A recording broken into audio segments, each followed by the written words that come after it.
ദൈവനാമത്തിന് മഹത്വം ഉണ്ടാകട്ടെ. കർത്താവിൽ പ്രിയരായിട്ടുള്ള എല്ലാവർക്കും യേശുക്രിസ്തുവിന്റെ നാമത്തിൽ സ്നേഹവന്ദനം. ഇന്നത്തെ ദൈവവചന ധ്യാനത്തിനായിട്ട് എല്ലാവരും 2 കൊരിന്ത്യർ 7-ാം അധ്യായത്തിലേക്ക് ശ്രദ്ധ തിരിക്കാം. 2 കൊരിന്ത്യർ 7-ാം അധ്യായം, അതിന്റെ 8 മുതൽ 11 വരെയുള്ള വാക്യങ്ങളാണ് ഞാൻ വായിക്കുന്നത്. ഞാൻ ലേഖനത്താൽ നിങ്ങളെ ദുഃഖിപ്പിച്ചു എന്ന് വരികിലും ഞാൻ അനുതപിക്കുന്നില്ല.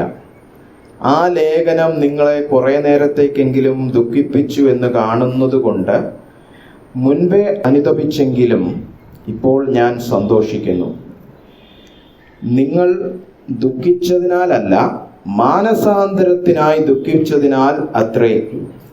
നിങ്ങൾക്ക് ഞങ്ങളാൽ ഒന്നിലും ഛേദം വരാതെ വണ്ണം ദൈവഹിത പ്രകാരമല്ലോ നിങ്ങൾ ദുഃഖിച്ചത്. ദൈവഹിത പ്രകാരമുള്ള ദുഃഖം അനുതാപം വരാത്ത മാനസാന്തരത്തെ രക്ഷയ്ക്കായി ഉളവാക്കുന്നു. ലോകത്തിന്റെ ദുഃഖമോ മരണത്തെ ഉളവാക്കുന്നു.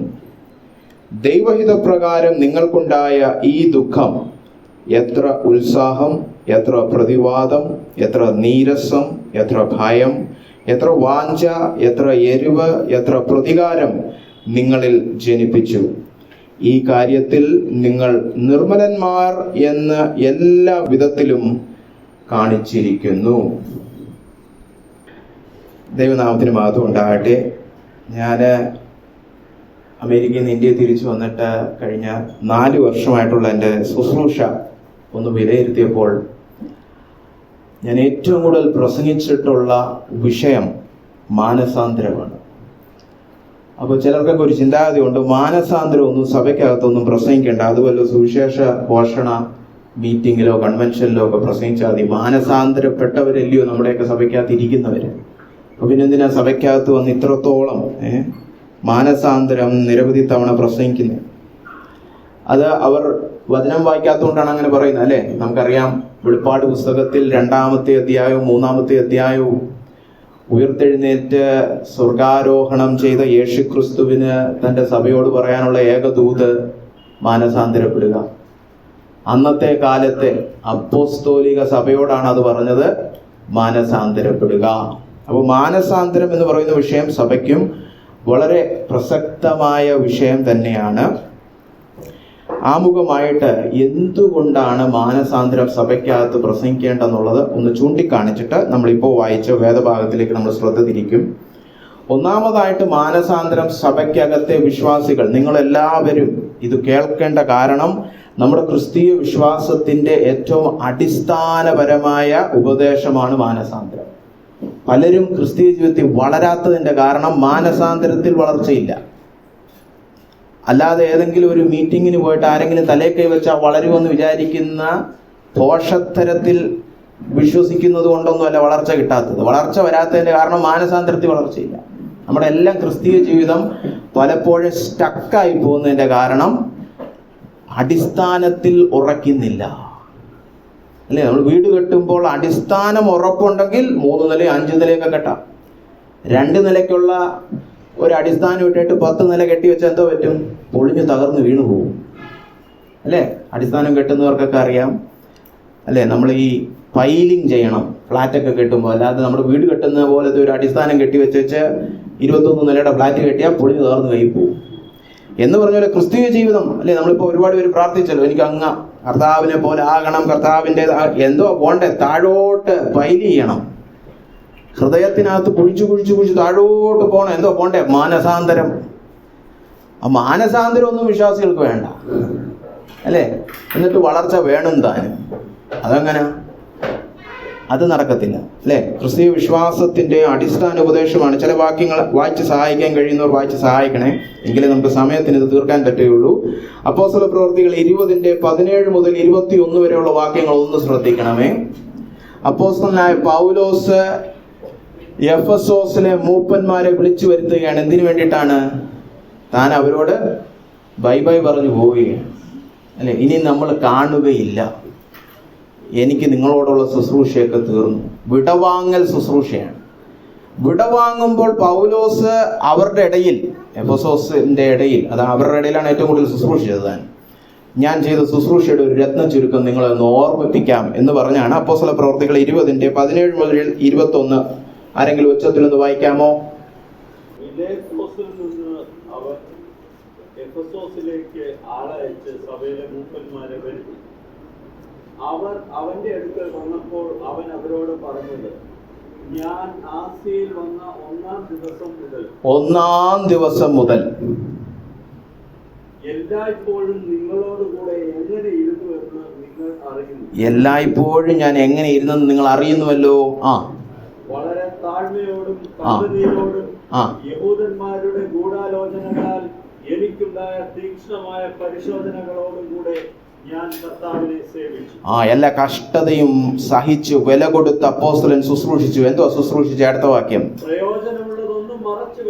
പ്രയോജനമുള്ളതൊന്നും ഞാൻ മറച്ചു വെക്കാതെ പരസ്യമായും വീടുതോറും നിങ്ങളോട് ഉപദേശിക്കുകയും ചെയ്തു. ദൈവത്തിലേക്കുള്ള മാനസാന്തരവും നമ്മുടെ കർത്താവായ യേശുക്രിസ്തുവിലുള്ള വിശ്വാസവും യഹൂദന്മാർക്കും യവനന്മാർക്കും ഞാൻ സാക്ഷീകരിച്ചു. എല്ലാ കൂട്ടർക്കും ഒരുപോലെ ഞാൻ കൊടുത്ത സന്ദേശം, പരസ്യമായിട്ടും വീടുതോറും കയറി ഇറങ്ങി കൊടുത്ത ഉപദേശം, വിശ്വാസവും മാനസാന്തരവും. വേറെ ഒന്നുമല്ല. അപ്പോസ്തലൻ വേറെ ഒരു മെസ്സേജും കൊടുക്കാൻ പോയില്ല. കേട്ടോ, അടിസ്ഥാനപരമായ ഉപദേശമാണ് മാനസാന്തരവും വിശ്വാസവും. അപ്പോസ്തലൻ വേറെ ഒരു ഉപദേശവും ആദ്യ നാൾ മുതൽ അവസാനം വരെ കൊടുത്തില്ലെന്നാണ് പറഞ്ഞത്. അപ്പോൾ പ്രത്യേകിച്ച് വചനം പ്രസംഗിക്കുന്നവർ ചിന്തിക്കുക, നമ്മളൊക്കെ എത്ര കൊടുക്കാറുണ്ട് അല്ലേ? പല പ്രസംഗർക്കും ഇത് കൊടുക്കാൻ മടിയാണ്. ഞാൻ ഈ ഗ്രാമീണ പാസ്റ്റർമാരെ ട്രെയിൻ ചെയ്യുന്ന ഒരാളായതുകൊണ്ട് എനിക്കറിയാം. അവർക്ക് സുവിശേഷ യോഗങ്ങളിൽ മാത്രമേ അത് പ്രസംഗിക്കാൻ വരുന്നുള്ളൂ. വിശ്വാസികളെ കാണുമ്പം മാനസാന്തരപ്പെടുക എന്ന് പ്രസംഗിക്കാൻ അറിഞ്ഞൂടാ. കാരണം മാനസാന്തരം എന്തോന്ന് പഠിച്ചു വെച്ചിട്ടില്ല. സഭയിലോട്ട് കയറി വരുമ്പോൾ ഏതോ ഒരു വാതിലാണെന്നാണ് വിചാരിച്ചു ചെയ്യുന്നത്. അത് കഴിഞ്ഞാൽ പിന്നെ മാനസാന്തരം ഒന്നും വേണം. നമ്മൾ തികഞ്ഞു, നമ്മളെല്ലാം തികഞ്ഞവരാണല്ലോ. പിന്നെ മാനസാന്തരപ്പെട്ടു. എവിടെ പെട്ടു അല്ലേ? മാനസാന്തരപ്പെടാൻ തുടങ്ങിയെന്നേ ഉള്ളൂ. ഇത് പെട്ടു, രക്ഷിക്കപ്പെട്ടു, സ്നാനപ്പെട്ടു, എല്ലാം കഴിഞ്ഞു, എല്ലാം തികഞ്ഞവർ, നമ്മളെല്ലാം കൂടിയവരാന്ന് പറയുന്നത്. എന്നിട്ട് സമുദായ പള്ളിയിലുള്ളവരെയൊക്കെ പുച്ഛിച്ചു നോക്കുകയും ചെയ്യും. ഇതല്ലേ നമ്മുടെ വിശ്വാസികളുടെ ഒരു പൊതുവായ ഒരു ശൈലി. പെട്ടു, നമ്മളെല്ലാം പെട്ടു, അവനൊന്നും പെട്ടിട്ടില്ല. എന്തോന്ന് പെട്ടു അല്ലേ? ഇവിടെ ഒന്നാം നാൾ മുതൽ അവസാനം വരെ യഹൂദനാകട്ടെ യവനനാകട്ടെ വീടുതോറും പരസ്യമായും അപ്പോസ്തലന് 2 പോയിന്റേ ഉള്ളൂ മെസ്സേജിൽ. അയ്യേ, ഇയാളുടെ അധികം പ്രസംഗമൊന്നും ഇല്ലല്ലോ അല്ലേ? മാനസാന്തരം, വിശ്വാസം, ഇന്നും ഇത് തന്നെ ഇങ്ങനെ പ്രസംഗിക്കാൻ അല്ലേ? മത്തായി 21:28-29 വായിച്ചാൽ ഈ മാനസാന്തരം എന്ന് പറയുന്നതിന്റെ ശരിയായ അർത്ഥം, പലപ്പോഴും ഈ വാക്കുകളുടെ ഒന്നും അർത്ഥം നമുക്ക് അറിഞ്ഞൂടാ. മത്തായി 21:28-29 കർത്താവ് പറഞ്ഞ ഒരു ഉപമയാണ്. ആ ഉപമയില് മാനസാന്തരം യഥാർത്ഥമായ അർത്ഥം നമുക്ക് മനസ്സിലാക്കാൻ പറ്റും. 21:28 മുതൽ 29.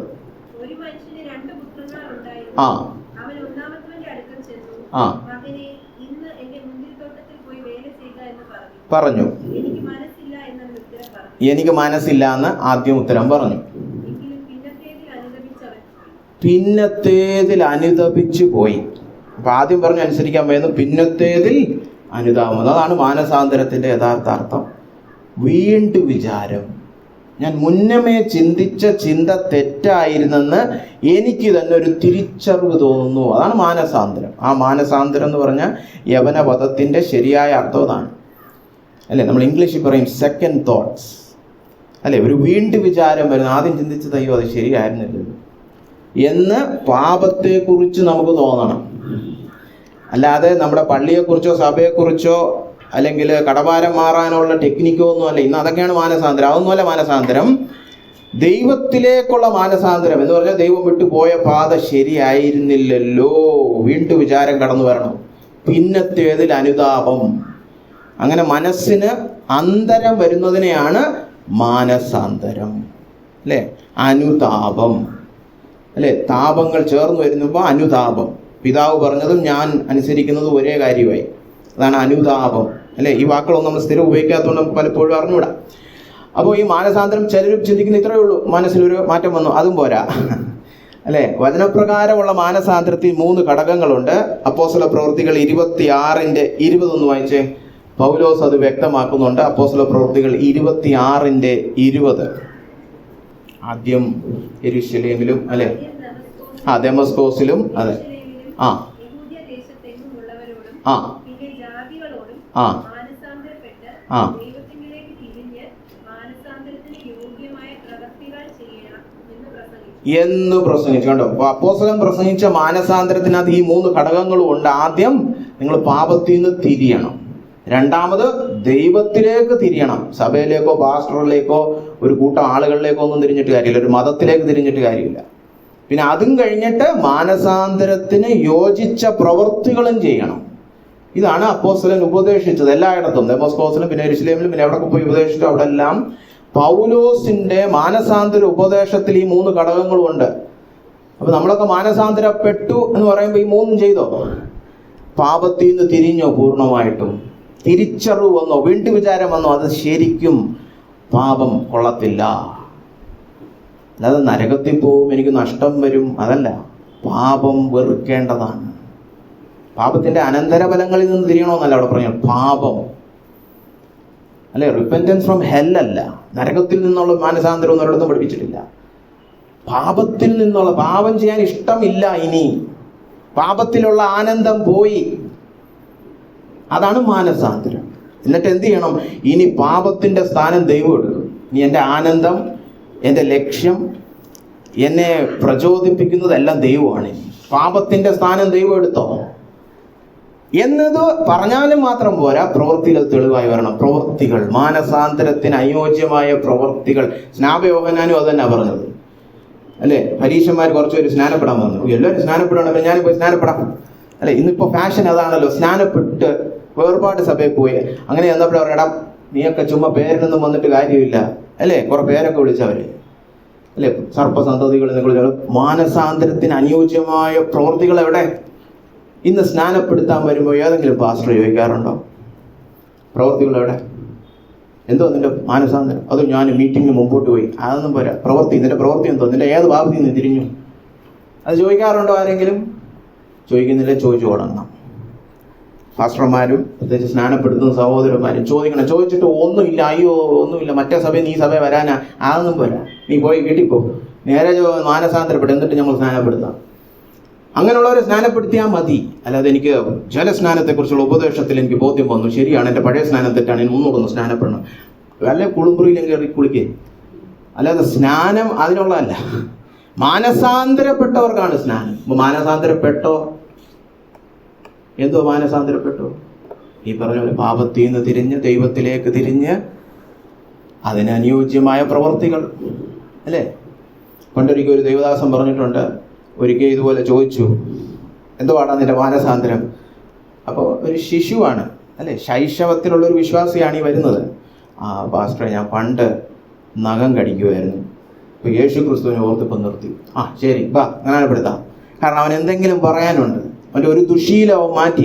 10-25 വയസ്സുള്ള പയ്യനായുണ്ടാകുന്ന ദുശീലം എന്ന് പറയുന്നത് അല്ലെ. കൊച്ചു പിള്ളേരാണെ പെട്ടെന്ന് നോക്കാം അല്ലെ. ഒരു വലിയൊരാൾ പറയുക, എൻ്റെ ജീവിതത്തിൽ എനിക്ക് നോക്കിയിട്ട് ഇപ്പം അത് മാത്രമേ കാണിക്കാൻ പറ്റുന്നുള്ളൂ. ശരി, അതൊരു ശൈശവത്തിന് മാനസാന്തരമാണേലും വചനപ്രകാരമുള്ള മാനസാന്തരമാണ്.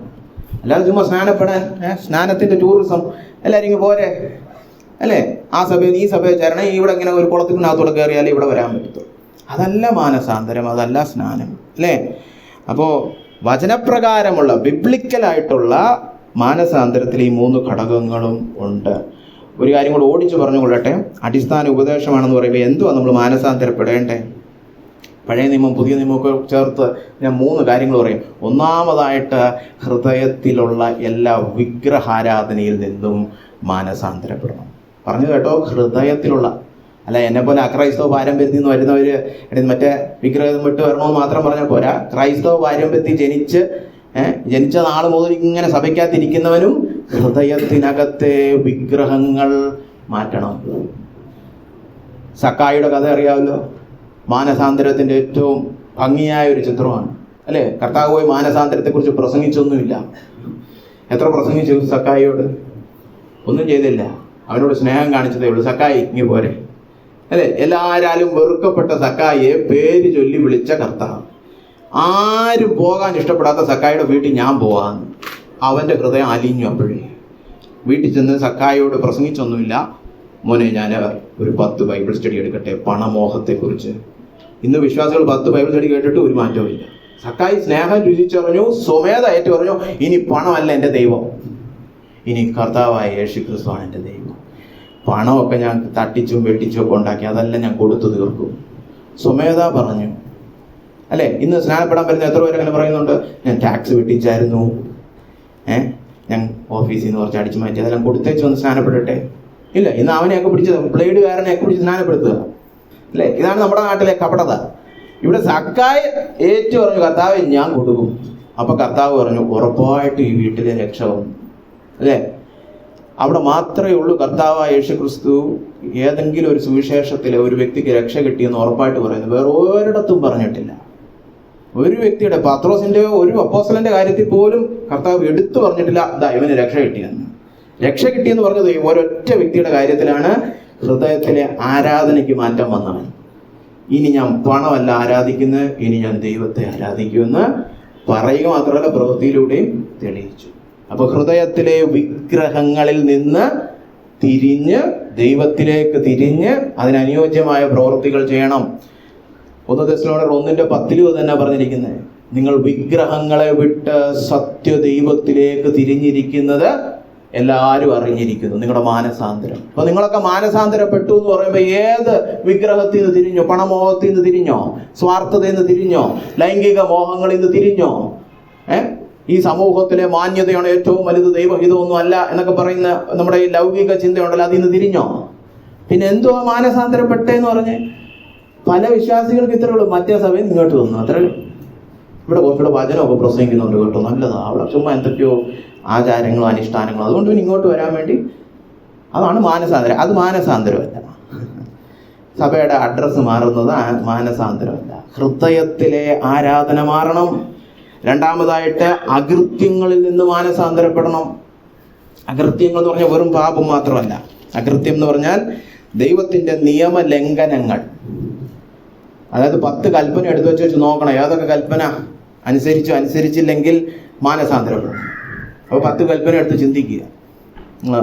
മാനസാന്തരപ്പെടേണ്ട എല്ലാ വിഷയങ്ങളും മാനസാന്തരപ്പെടണം.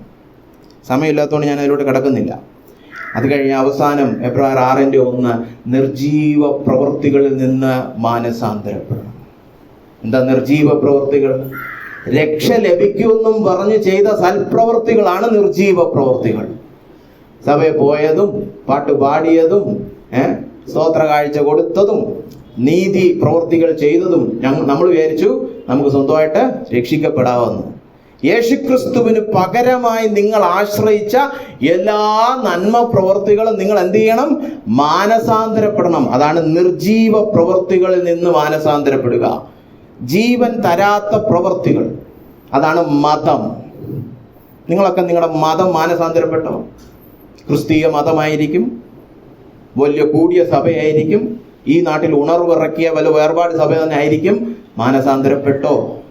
മതപരമായ ഭക്തിയിൽ ഞാൻ ആശ്രയിച്ചു, ഞാൻ വിചാരിച്ച എൻ്റെ നീതി കൊണ്ട് എനിക്കങ്ങ് നീതീകരണം ലഭിക്കുമെന്ന്. അല്ലല്ലല്ല, കർത്താവായ യേശുക്രിസ്തുവിൽ വിശ്വസിക്കുന്നവനാണ് നീതി ലഭിക്കുന്നത്. അതാണ് നീതീകരണം, വിശ്വാസത്താലാണ്. അപ്പൊ നമ്മുടെ മതപരമായ ഭക്തി, അത് ഈ സഭ വന്നിരുന്നിട്ടുള്ള മതപരമായ ഭക്തിയാണല്ലോ, ഇപ്പൊ ചെയ്തുകൊണ്ടിരിക്കുന്ന മതപരമായ ഭക്തിയാണല്ലോ. ഇന്നിപ്പം ഞായറാഴ്ച പള്ളി പോയി, അതും മാനസാന്തരപ്പെടണം. എന്തുകൊണ്ട് കർത്താവ് നിങ്ങളെ രക്ഷിക്കും എന്ന് ചോദിച്ചാൽ അത് ഞാൻ മറ്റേ 10 കാര്യം ചെയ്തെന്ന് പറയരുത്. യേശു ക്രിസ്തുവിൽ ആശ്രയിക്കുന്നു, അവനിലാണ് എൻ്റെ ചായ്വ്, അതുകൊണ്ട് രക്ഷിക്കപ്പെടും. അവൻ്റെ രക്തവും അവൻ്റെ നീതിയും മാത്രം എന്ന് ആത്മാർത്ഥമായിട്ട് പറയുന്നവൻ, കർത്താവെ ഞാൻ ഒരു യോഗ്യതയില്ല, അല്ലാതെ ഞാൻ ഒരു പാട്ടുകാരനാണ്, പ്രാർത്ഥിക്കുന്നുണ്ട്, എനിക്ക് 10 വാക്യങ്ങൾ കാണാൻ അറിയാം, ഇങ്ങനത്തെ അഹങ്കാരം ഉള്ളവനൊന്നും രക്ഷിക്കപ്പെടുകയില്ല. അത് ആത്മീയ അഹംഭാവമാണ്. മരിക്കുന്ന അന്നും നമ്മളിത് തന്നെ പറയണം. കർത്താവ് ദീർഘക്ഷമ കാണിച്ചതുകൊണ്ടും കർത്താവ് ദയ കാണിച്ചതുകൊണ്ടും ഞാൻ രക്ഷിക്കപ്പെടും, അല്ലെ? അത് പറയാനാണെങ്കിൽ ഒരുപാടുണ്ട്. അപ്പോൾ മാനസാന്തരം വിശ്വാസികളോട് എന്തിനു പ്രസംഗിക്കണം? അത് ക്രിസ്തീയ വിശ്വാസത്തിന്റെ അടിസ്ഥാന ഉപദേശമാണ്. രണ്ടാമതായിട്ട് മാനസാന്തര സഭകളിൽ എന്തിനു പ്രസംഗിക്കണമെന്ന് ചോദിച്ചു കഴിഞ്ഞാൽ, കർത്താവ് ഈ 2ാം വരവ് താമസിപ്പിക്കുന്നതിന്റെ മുഖ്യ കാരണം ജനങ്ങൾ മാനസാന്തരപ്പെടണമെന്നുള്ളതാണ്. ഒരു വാക്യം വായിക്കാം. 2 പത്രോസിന്റെ 3-ാം അധ്യായത്തിലെ 9-ാമത്തെ വാക്യം ആദ്യം ഒന്ന് വായിക്കാം. 2 പത്രോസ് 3-ാം അധ്യായം 9-ാം വാക്യം. ചിലർ താമസമെന്ന് വിചാരിക്കുന്നത് പോലെ വാഗ്ദത്തം നിവർത്തിപ്പാൻ അവൻ താമസിക്കുന്നില്ല. പിന്നെയോ ആരും നശിച്ചു പോകാതെ ആരും നശിച്ചു പോകാതിരിപ്പാൻ എല്ലാവരും മാനസാന്തരപ്പെടുവാൻ അവൻ ഇച്ഛിച്ച് മാനസാന്തരം ഇച്ഛിച്ച് നിങ്ങളോട് ദീർഘക്ഷമ കാണിച്ചു. ദീർഘക്ഷമ കാണിക്കുന്നു. അതിന്റെ ആ 3ഉം 4ഉം വാക്യങ്ങളോടൊന്ന് വായിച്ചേ. അവന്റെ പ്രത്യക്ഷതയുടെ വാഗ്ദത്തം എവിടെ? ആ പിതാക്കന്മാർ നിദ്ര കൊണ്ട ശേഷം സകലവും സൃഷ്ടിയുടെ ആരംഭത്തിൽ ഇരുന്നതുപോലെ തന്നെ ഇരിക്കുന്നു എന്ന് പറഞ്ഞ് സ്വന്തം മോഹങ്ങളെ അനുസരിച്ച് നടക്കുന്ന പരിഹാസത്തോടെ അന്ത്യകാലത്ത് വരുമെന്ന് വിശേഷാൽ അറിഞ്ഞുകൊള്ളുക. അന്ത്യകാലത്ത് ചില പരിഹാസികൾ വന്നിട്ട് പറയും 2000 വർഷമായാലും നിങ്ങളൊക്കെ പറയുന്നു യേശു വരും, യേശു വരും, യേശു വരും. എവിടെ യേശു അല്ലേ എന്ന് പറഞ്ഞു പരിഹസിക്കുന്നവർ വരും. നമ്മളെന്തോ മനസ്സിലാക്കണം, ചിലർ പറയുന്ന പോലെ താമസമല്ല, കർത്താവ് ദീർഘക്ഷമ കാണിക്കുകയാണ്. എന്തിന്? കുറച്ചുപേരും കൂടെ മാനസാന്തരപ്പെടട്ടെ. പണ്ടൊരു പ്രസംഗം പറഞ്ഞാൽ ഈ പ്രൈവറ്റ് ബസ് സ്റ്റാൻഡില് ഈ ഡ്രൈവർ കണ്ടിട്ടില്ലേ, എടുക്കണം അങ്ങോട്ടൊന്ന് ഇച്ചിരി ഒന്ന് അനക്കി പിന്നെ നിർത്തി കുറച്ചുപേരും കൂടെ കയറട്ടെ അല്ലേ, പിന്നെ അങ്ങോട്ട് നമ്മൾ ഈ കയറി ഇരിക്കുന്നവൻ ബോറടിക്കും. ഓ വിടുന്നില്ലല്ലേ അല്ലേ, ഒരു ഇങ്ങനെ ഒന്ന് നീക്കിയോ പിന്നെ ഫസ്റ്റ് ഗിയർ മാറുന്നില്ല. അതാണ് ദൈവം.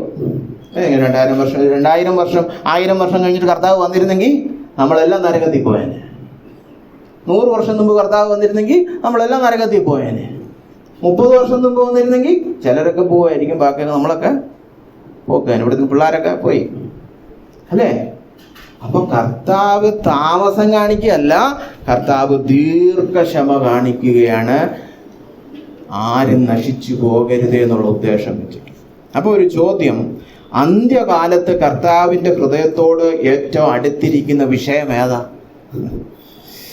2ാം വരവിൽ റഷ്യ എന്ത് ചെയ്യും? നമുക്ക് ചാർട്ട് വരച്ച് പഠിക്കാം. ഇതൊക്കെയല്ലേ ചില സഭകളിൽ പഠിപ്പിച്ചുകൊണ്ടിരിക്കും. ചാർട്ട് വരച്ച് റഷ്യ എന്ത് ചെയ്യും, ഇസ്രായേൽ എന്ത് ചെയ്യും? ഇതൊന്നും അല്ല പഠിക്കേണ്ടത്. 2ാം വരവുമായിട്ട് സംബന്ധിച്ച് മാനസാന്തരപ്പെടുക, അതാണ് കർത്താവിന്റെ ഹൃദയത്തിലെ ഏറ്റവും അടുത്തിരിക്കുന്ന വിഷയം. അത് നിമിത്തമാണ് കർത്താവ് 2ാം വരവ് അല്പം കൂടെ നമുക്ക് താമസിപ്പിക്കാം. അവന്റെ 2ാം വരവ് പോലും നമുക്ക് താമസമെന്ന രീതിയിൽ അവൻ താമസിപ്പിക്കുന്നത് മാനസാന്തരം ഓർത്തിട്ടാണ്. അപ്പൊ കർത്താവിന്റെ ഹൃദയത്തോട് ചേർന്ന് നിൽക്കുന്ന ഒരു പ്രസംഗകൻ എന്ത് പ്രസംഗിക്കണം? മാനസാന്തരം പ്രസംഗിക്കണം അല്ലേ. സഭയിൽ എന്ത് കേൾക്കണം? മാനസാന്തരം കേൾക്കണം അല്ലേ.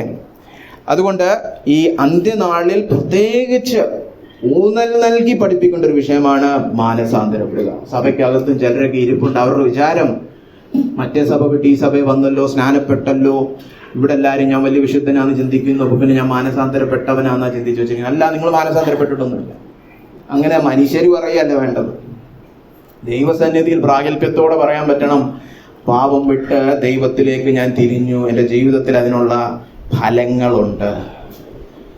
അല്ലാതെ സഭാവിശ്വാസികളല്ല നിങ്ങളെ മാനസാന്തരപ്പെട്ടു എന്ന് സർട്ടിഫിക്കറ്റ് തരേണ്ടത്. അതുകൊണ്ട് തന്നെ സഭയ്ക്കകത്ത് ഇത് പ്രസംഗിക്കണം. ചിലരൊക്കെ അജ്ഞതയിൽ ജീവിക്കുകയാണ്. അവരുടെ വിചാരം ഒരു കുഴപ്പമില്ല, മാനസാന്തരപ്പെട്ടിരിക്കുകയാണ്. ഇല്ലില്ല, ശരിയായ ഉപദേശം കേട്ടിട്ടില്ലെങ്കിൽ അവർക്കൊന്നും അറിഞ്ഞൂടാ. വചന വെളിച്ചത്തിൽ നമ്മളത് വിവേചിക്കണം. 3ാമത്തെ കാരണം അത് പറഞ്ഞിട്ട് നമ്മുടെ ഇന്നത്തെ വേദഭാഗത്തിലേക്ക് കടക്കാം. 3ാമത്തെ കാരണം വളരെ കാതലായ ഒരു കാര്യമാണ്. മാനസാന്തരത്തെക്കുറിച്ച് വചനപരമായിട്ട് പഠിച്ചില്ലെങ്കിൽ യഥാർത്ഥ പരിശുദ്ധാത്മാവിന്റെ ശുശ്രൂഷകൾ നമ്മൾ വിവേചിക്കുകയില്ല. അത് വളരെ കാതലായ ഒരു വിഷയമാണ്. ഒരു വാക്യം വായിച്ചിട്ട് അതിലേക്ക് ഞാൻ കടക്കാൻ ആഗ്രഹിക്കുന്നു. യോഹന്നാന്റെ സുവിശേഷം 16-ാം അധ്യായം 7 മുതൽ 14 വരെ ഒരുമിച്ചങ്ങ് വായിക്കാം. ആ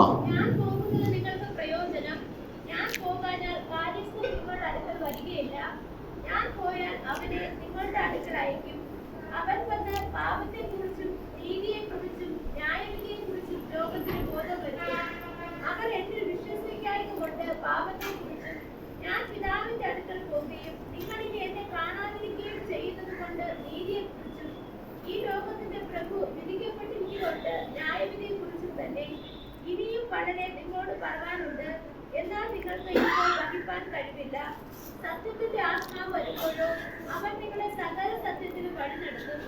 അവൻ സ്വയമായി സംസാരിക്കാതെ താൻ കേൾക്കുന്നത് സംസാരിക്കുകയും വരുവാനുള്ളത് നിങ്ങൾക്ക് അറിയിച്ചു തരികയും ചെയ്യും.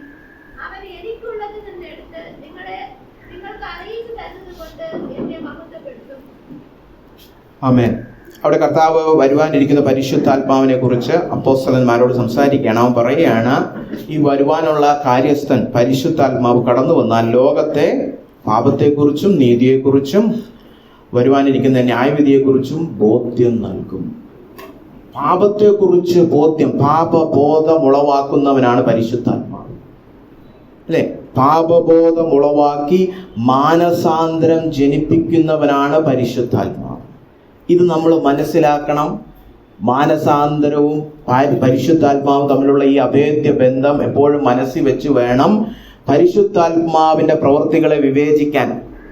കാരണം ഇന്ന് എന്തെങ്കിലുമൊക്കെ ബഹളവും കോലാഹലവും ഒക്കെ ഉണ്ടാക്കി വെച്ച് പരിശുദ്ധാത്മാവ് വന്നു നമ്മൾ പറയും, അല്ലേ?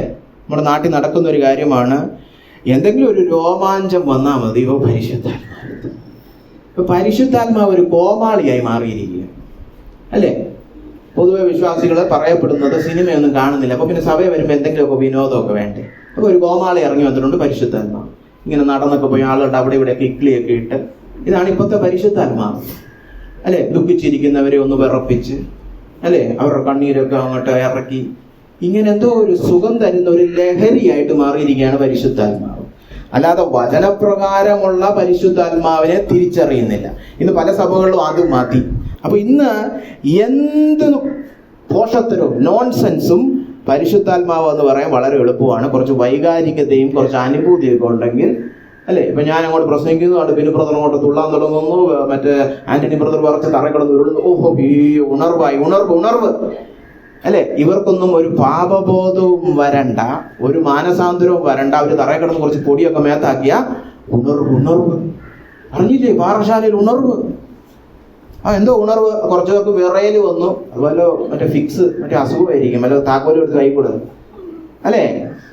ഇപ്പൊ അത് മതി, വിറയലാണ്. ഇപ്പൊ പരിശുദ്ധാത്മാവ് വിറയൽ ശുശ്രൂഷയിലാണ്.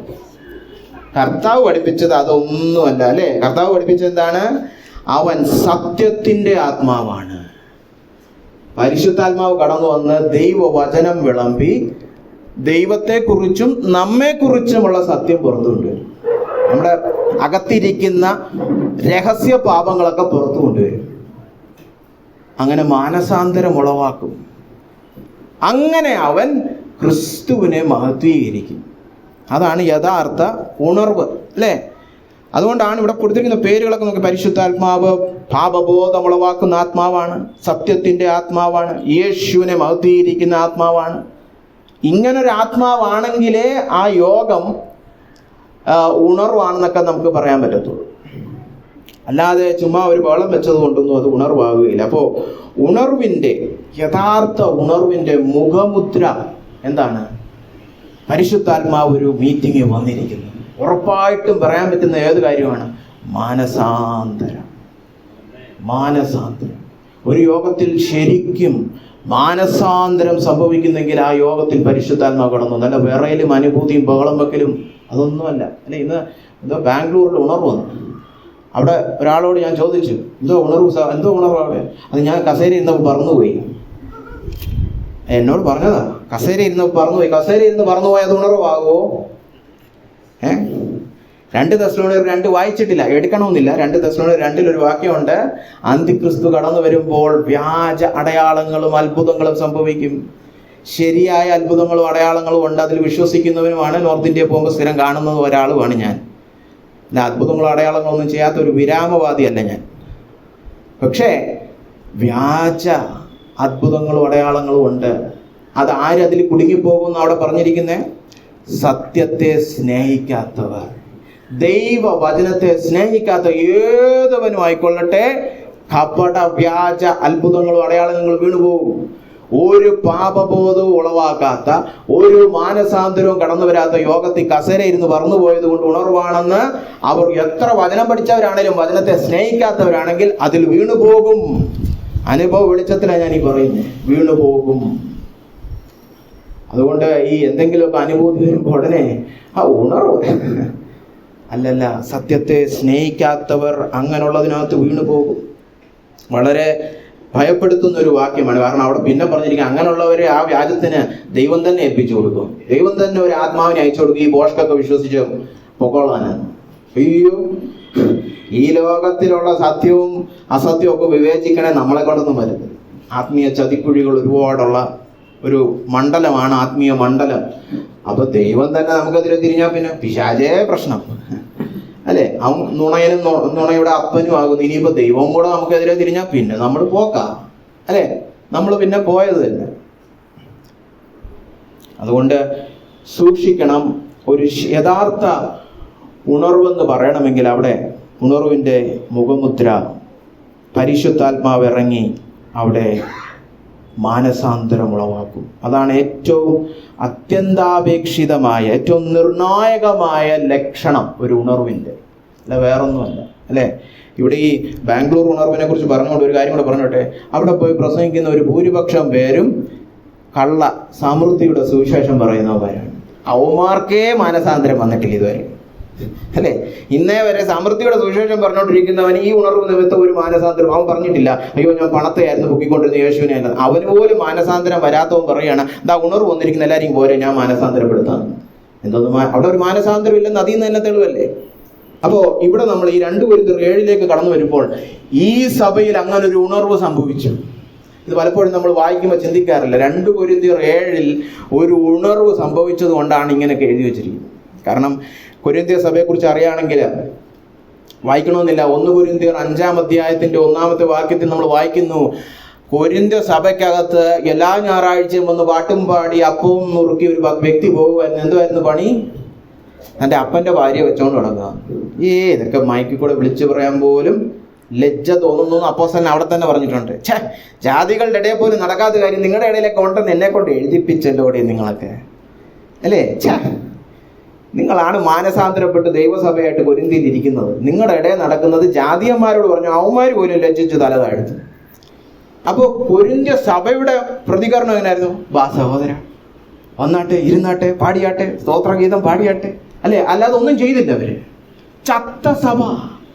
ഇതുപോലത്തെ ലൈംഗിക മ്ലേച്ഛതയിൽ ജീവിക്കുന്നവൻ അവരുടെ സഭയെ കയറി വന്നിട്ട് അവർക്ക് ഒരു കൂസലും ഇല്ലായിരുന്നു. ഇന്ന് എത്രയോ സഭകൾ ഇങ്ങനെയാണല്ലേ? പള്ളിഭ്രഷ്ട് കൽപ്പിക്കുന്ന, സഭാ ശിക്ഷണം കൊടുക്കുന്ന എത്ര സഭകൾ നമുക്കറിയാം.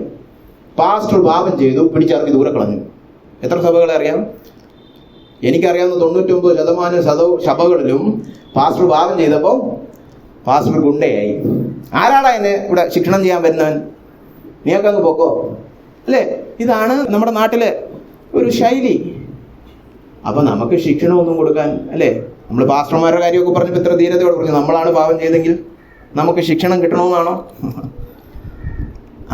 നമുക്കൊന്നും ശിക്ഷണമൊന്നും വേണ്ട. അങ്ങനെ ശിക്ഷണം കൊടുക്കുന്ന സഭയിലൊന്നും നമ്മൾ പോകത്തില്ല അല്ലെ? പിന്നെ പല സഭകളിലും ശിക്ഷണം എങ്ങനെ കൊടുക്കും? 1000 പേര് വന്ന് കൂടുന്ന സഭ, പാസ്റ്റർക്ക് ഒരാളുടെ പേര് പോലും വരുന്നുണ്ട്. ദൂരെ അതുകൊണ്ട് ആ 3-ാമത്തെ നിലയിൽ ഒരു ഡോട്ട് കാണുന്നുണ്ട്. അതാണ് ആ വ്യക്തി അല്ലേ? ഇതാണ് പാസ്റ്റർ ആടും തമ്മിലുള്ള ബന്ധം. ഞാൻ ഇങ്ങനെ പ്രസംഗിക്കുമെന്നോട്ട് അവിടെ വാഴ നിൽക്കുന്ന പോലെ ഒരുത്തം അവിടെ നിൽക്കണം, ഒരു ഡോട്ട്. അല്ലാതെ വ്യക്തിപരമായി ഈ ഇടയനെ ആടിനെ അറിയും. പിന്നെ അങ്ങനെ ശിക്ഷണമൊക്കെ അല്ലെ? നേരെ പരിചയം പോലും ഇല്ല. വഴി കൂടെ പോകുന്ന ഒരാളെ എങ്ങനെ ശിക്ഷിക്കാൻ പറ്റും?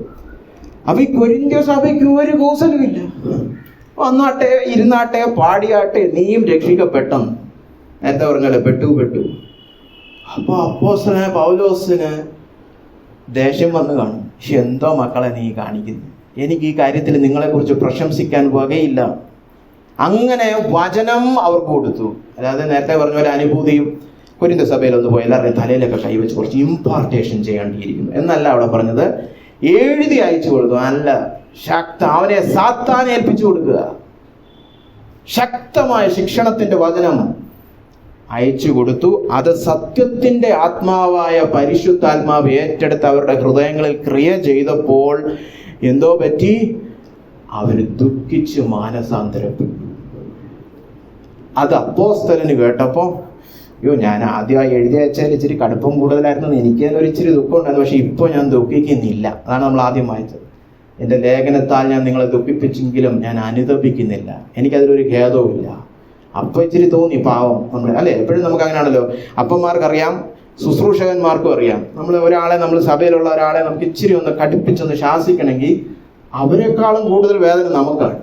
ശരിക്കും അപ്പന്മാരായിട്ടുള്ളവർക്കും ആത്മീയ അപ്പന്മാരെ, ഞാൻ കല്യാണം പോലും കഴിക്കാത്ത ഒരാളാണ്, പക്ഷെ എനിക്ക് അത് മനസ്സിലാക്കിയിട്ടുള്ളവരാണ്. വഴക്ക് പറയുമ്പോൾ നമുക്കാണ് വേദന അവരെക്കാൾ, അല്ലേ? അവരുടെ വിചാരം ഇയാളെന്തെന്ന് നമുക്കാണ് വീട്ടിൽ പോയിട്ട് അയ്യോ പാവം അവരറിയാതെ ചെയ്തില്ലേ, നമുക്ക് ഈ അനുകമ്പ ഉള്ളി കിടക്കുക, പക്ഷെ ശാസിക്കുകയും വേണം. അതുപോലെ അപ്പോസ്തലൻ എഴുന്നേണ്ടി വന്നല്ലോ, പക്ഷെ ഇനി ഞാൻ അനുതപിക്കുന്നില്ല, കാരണം നമ്മൾ മാനസാന്തരപ്പെട്ടു. കണ്ടു, ഉറങ്ങിക്കിടന്ന് ലൈംഗിക മ്ലേച്ഛതയൊക്കെ വെച്ച് പൊറപ്പിച്ചു സഭ ഇപ്പം അനുസരിച്ചു, മാനസാന്തരപ്പെട്ടു, ദുഃഖിച്ചു, ആ പാപം വിട്ടു മാറി, അവനെ പിടിച്ച് ദൂരെ കളഞ്ഞു. ഈ രണ്ടാമത്തെ ലേഖനത്തിൽ പറയുന്നത് മതി കേട്ടോ, അത്രയൊക്കെ മതി, ഇനി അവനെ തിരിച്ചിടന്ന്, ഇത്തിരി കൂടിപ്പോയി നിങ്ങളുടെ അനുസരണം, അല്ലെ? അത് വേറൊരു ഭാഗത്തുണ്ട്. അപ്പൊ കണ്ടോ, ഇതെന്തോന്ന് പറയും നമ്മൾ? ഇതാണ് ഉണർവ്. വചനം പരിശുദ്ധാത്മ ശക്തിയിൽ കടന്നു വന്ന ഹൃദയങ്ങളിൽ മാനസാന്തരം ജനിപ്പിച്ച് അനുസരണം ഉളവാക്കി. ഒരു സഭ ഉണർന്നു. മരിച്ചു കിടന്ന, മയങ്ങിക്കിടന്ന, പാപത്തെക്കുറിച്ച് ഒരു പ്രശ്നവും ഇല്ലാതെ എന്തും വെച്ച് ഉറപ്പിക്കുന്ന മ്ലേച്ഛമായ ഒരു സഭ ഉണർന്നു. ഇതല്ലേ ഉണർവെന്ന് പറയും. മരിച്ചു കിടന്നൊരു സാധനം ഉണരുക, റീവൈവിങ്, അല്ലെ? വൈവ എന്ന് പറഞ്ഞാൽ ലാറ്റിനിലെ ലൈഫ്. മരിച്ചു കിടന്നൊരു സാധനത്തെ എഴുന്നേറ്റു. CPR കൊടുത്ത് നമ്മൾ മരിച്ച രോഗികളെയൊക്കെ ചിലപ്പോൾ എഴുന്നേപ്പിക്കും, ഹൃദയമൊക്കെ ഒന്ന് ഇടിച്ചൊക്കെ, അല്ലെ? CPR കൊടുക്കാന്ന് പറഞ്ഞ ചിലർക്ക് അറിയാലോ, അല്ലെ? അതാണ് റിവൈവിങ്. മരിച്ചുപോയ സഭ, അല്ലാതെ മരിച്ച വിശ്വാസിയെ നേടുന്നതല്ല റിവൈവൽ. അത് പലർക്കും അറിഞ്ഞൂടാ. റിവൈവൽ സഭയ്ക്കാണ്, അല്ല നാടിനല്ല. നാട് മരിച്ചു കിടക്കുക, പിന്നെ തോന്നുന്നു റീവൈവിങ്, അല്ലെ? പുനർജീവൻ കൊടുക്കാൻ അവിശ്വാസി ജീവൻ പ്രാപിച്ചിട്ടില്ല ഒരിക്കൽ പോലും. പുനർജീവൻ കൊടുക്കേണ്ടത് ഒരിക്കൽ ജീവിച്ചിരുന്നു, ഇപ്പൊ മരിച്ചിരിക്കുന്ന സഭയ്ക്കാണ്. അങ്ങനെ ഒരു സഭ ജനിച്ചു, ജീവൻ വെച്ചു, അല്ലെ? അപ്പൊ ഇതാണ് ശരിയായ ഉണർവ്. ഉണർവിന്റെ മുഖമുദ്ര മാനസാന്തരം. 10-11 വാക്യങ്ങൾ വളരെ വേഗത്തിൽ വായിച്ച് ഞാൻ ഇരിക്കാൻ ആഗ്രഹിക്കുന്നു. ദൈവഹിത പ്രകാരമുള്ള ദുഃഖം അനുതാപം വരാത്ത മാനസാന്തരത്തെ രക്ഷയ്ക്കായി ഉളവാക്കുന്നു. ലോകത്തിന്റെ ദുഃഖമോ മരണത്തെ ഉളവാക്കുന്നു. ഏറ്റവും കാതലായ ഒരു കാര്യമാണ് മാനസാന്തരം. നമ്മുടെ ജീവിതത്തിൽ വളരണമെങ്കിൽ അതിന് ദൈവം നമ്മുടെ ജീവിതത്തിൽ ഒരു കാര്യം ഉളവാക്കണം: ദൈവഹിത പ്രകാരമുള്ള ദുഃഖം. ശരി, ദുഃഖിക്കണം. അല്ലാതെ ചിരിച്ച് സുഖിച്ച് കളിച്ച് വിറച്ചൊന്നും മാനസാന്തരം വരത്തില്ല. മാനസാന്തരം എന്ന് പറഞ്ഞാൽ അവിടെ ഒരു ദുഃഖം കടന്നു വരണം. പക്ഷെ സൂക്ഷിക്കണം, 2 തരത്തിലുള്ള ദുഃഖമുണ്ട്. അല്ല ചുമ്മാ ദുഃഖിച്ചാൽ പോലെ എനിക്ക് പാപം ചെയ്തപ്പോൾ ഒരു ദുഃഖമൊക്കെ വന്നു, അത് ഏത് തരത്തിലുള്ള ദുഃഖമെന്ന് അനുസരിച്ചിരിക്കും അത് യഥാർത്ഥ മാനസാന്തരമാണെന്നുള്ളത്. ദൈവഹിത പ്രകാരമുള്ള ദുഃഖമുണ്ട്, ലൗകിക ദുഃഖമുണ്ട്. എന്താ തമ്മിലുള്ള വ്യത്യാസം? ഞാൻ ഇംഗ്ലീഷിൽ പറയും റിപ്പൻറ്റിങ് ആൻഡ് ലെമൻറ്റിങ്, അല്ലേ? ഒന്ന് മാനസാന്തരപ്പെടുക, മറ്റേത് ഒരു ഖേദം പ്രകടിപ്പിക്കുക. അതിന് രക്ഷിക്കപ്പെടേണ്ട ആവശ്യമില്ല, ഖേദം പ്രകടിപ്പിക്കുക. ഏത് മനുഷ്യനായാലും ഒരല്പം സംസ്കാരമൊക്കെ ഉള്ളതാണെങ്കിൽ നമ്മൾ പറയുകയാണ് ഇതൊന്ന് തെറ്റിപ്പോയെന്ന് പറഞ്ഞാൽ അയ്യോ സോറി, അല്ലേ? ഈ സോറി പറച്ചിൽ മാത്രമേ ഉണ്ടാവുള്ളൂ. അതായത് ഞാൻ ചെയ്തൊരു കാര്യം ശരിയായില്ല, അത് നിമിത്തം എനിക്ക് ചില അനന്തര ഫലങ്ങളൊക്കെ സഹിക്കേണ്ടി വരും, അല്ലേ? ഇപ്പം ഞാൻ ജോലിയിൽ ഒരു പ്രശ്നം ചെയ്താൽ ഓക്കെ, പ്രൊമോഷൻ ചിലപ്പോൾ ഇപ്പോൾ കിട്ടത്തില്ലായിരിക്കും. സ്കൂളിൽ ഞാൻ ചെയ്തത് ശരിയായില്ല, അപ്പം ഇപ്രാവശ്യം ചിലപ്പോൾ പാസ്സാവില്ലേ. അങ്ങനെ എന്തൊക്കെയോ അനന്തര ഫലങ്ങളുണ്ട്. ആ അനന്തര ഫലം കൊണ്ട് എനിക്കൊരു ഇച്ചിരി ദുഃഖം വരികയാണ്. അപ്പോൾ എല്ലാം എൻ്റെ സ്വയത്തിലാണ്, അല്ലേ? ഞാൻ ചെയ്ത പ്രവൃത്തി ശരിയായില്ല, അപ്പം എനിക്ക് ഇച്ചിരി നഷ്ടമൊക്കെ വരും, അതുകൊണ്ട് എനിക്കൊരു ഇച്ചിരി ദുഃഖം.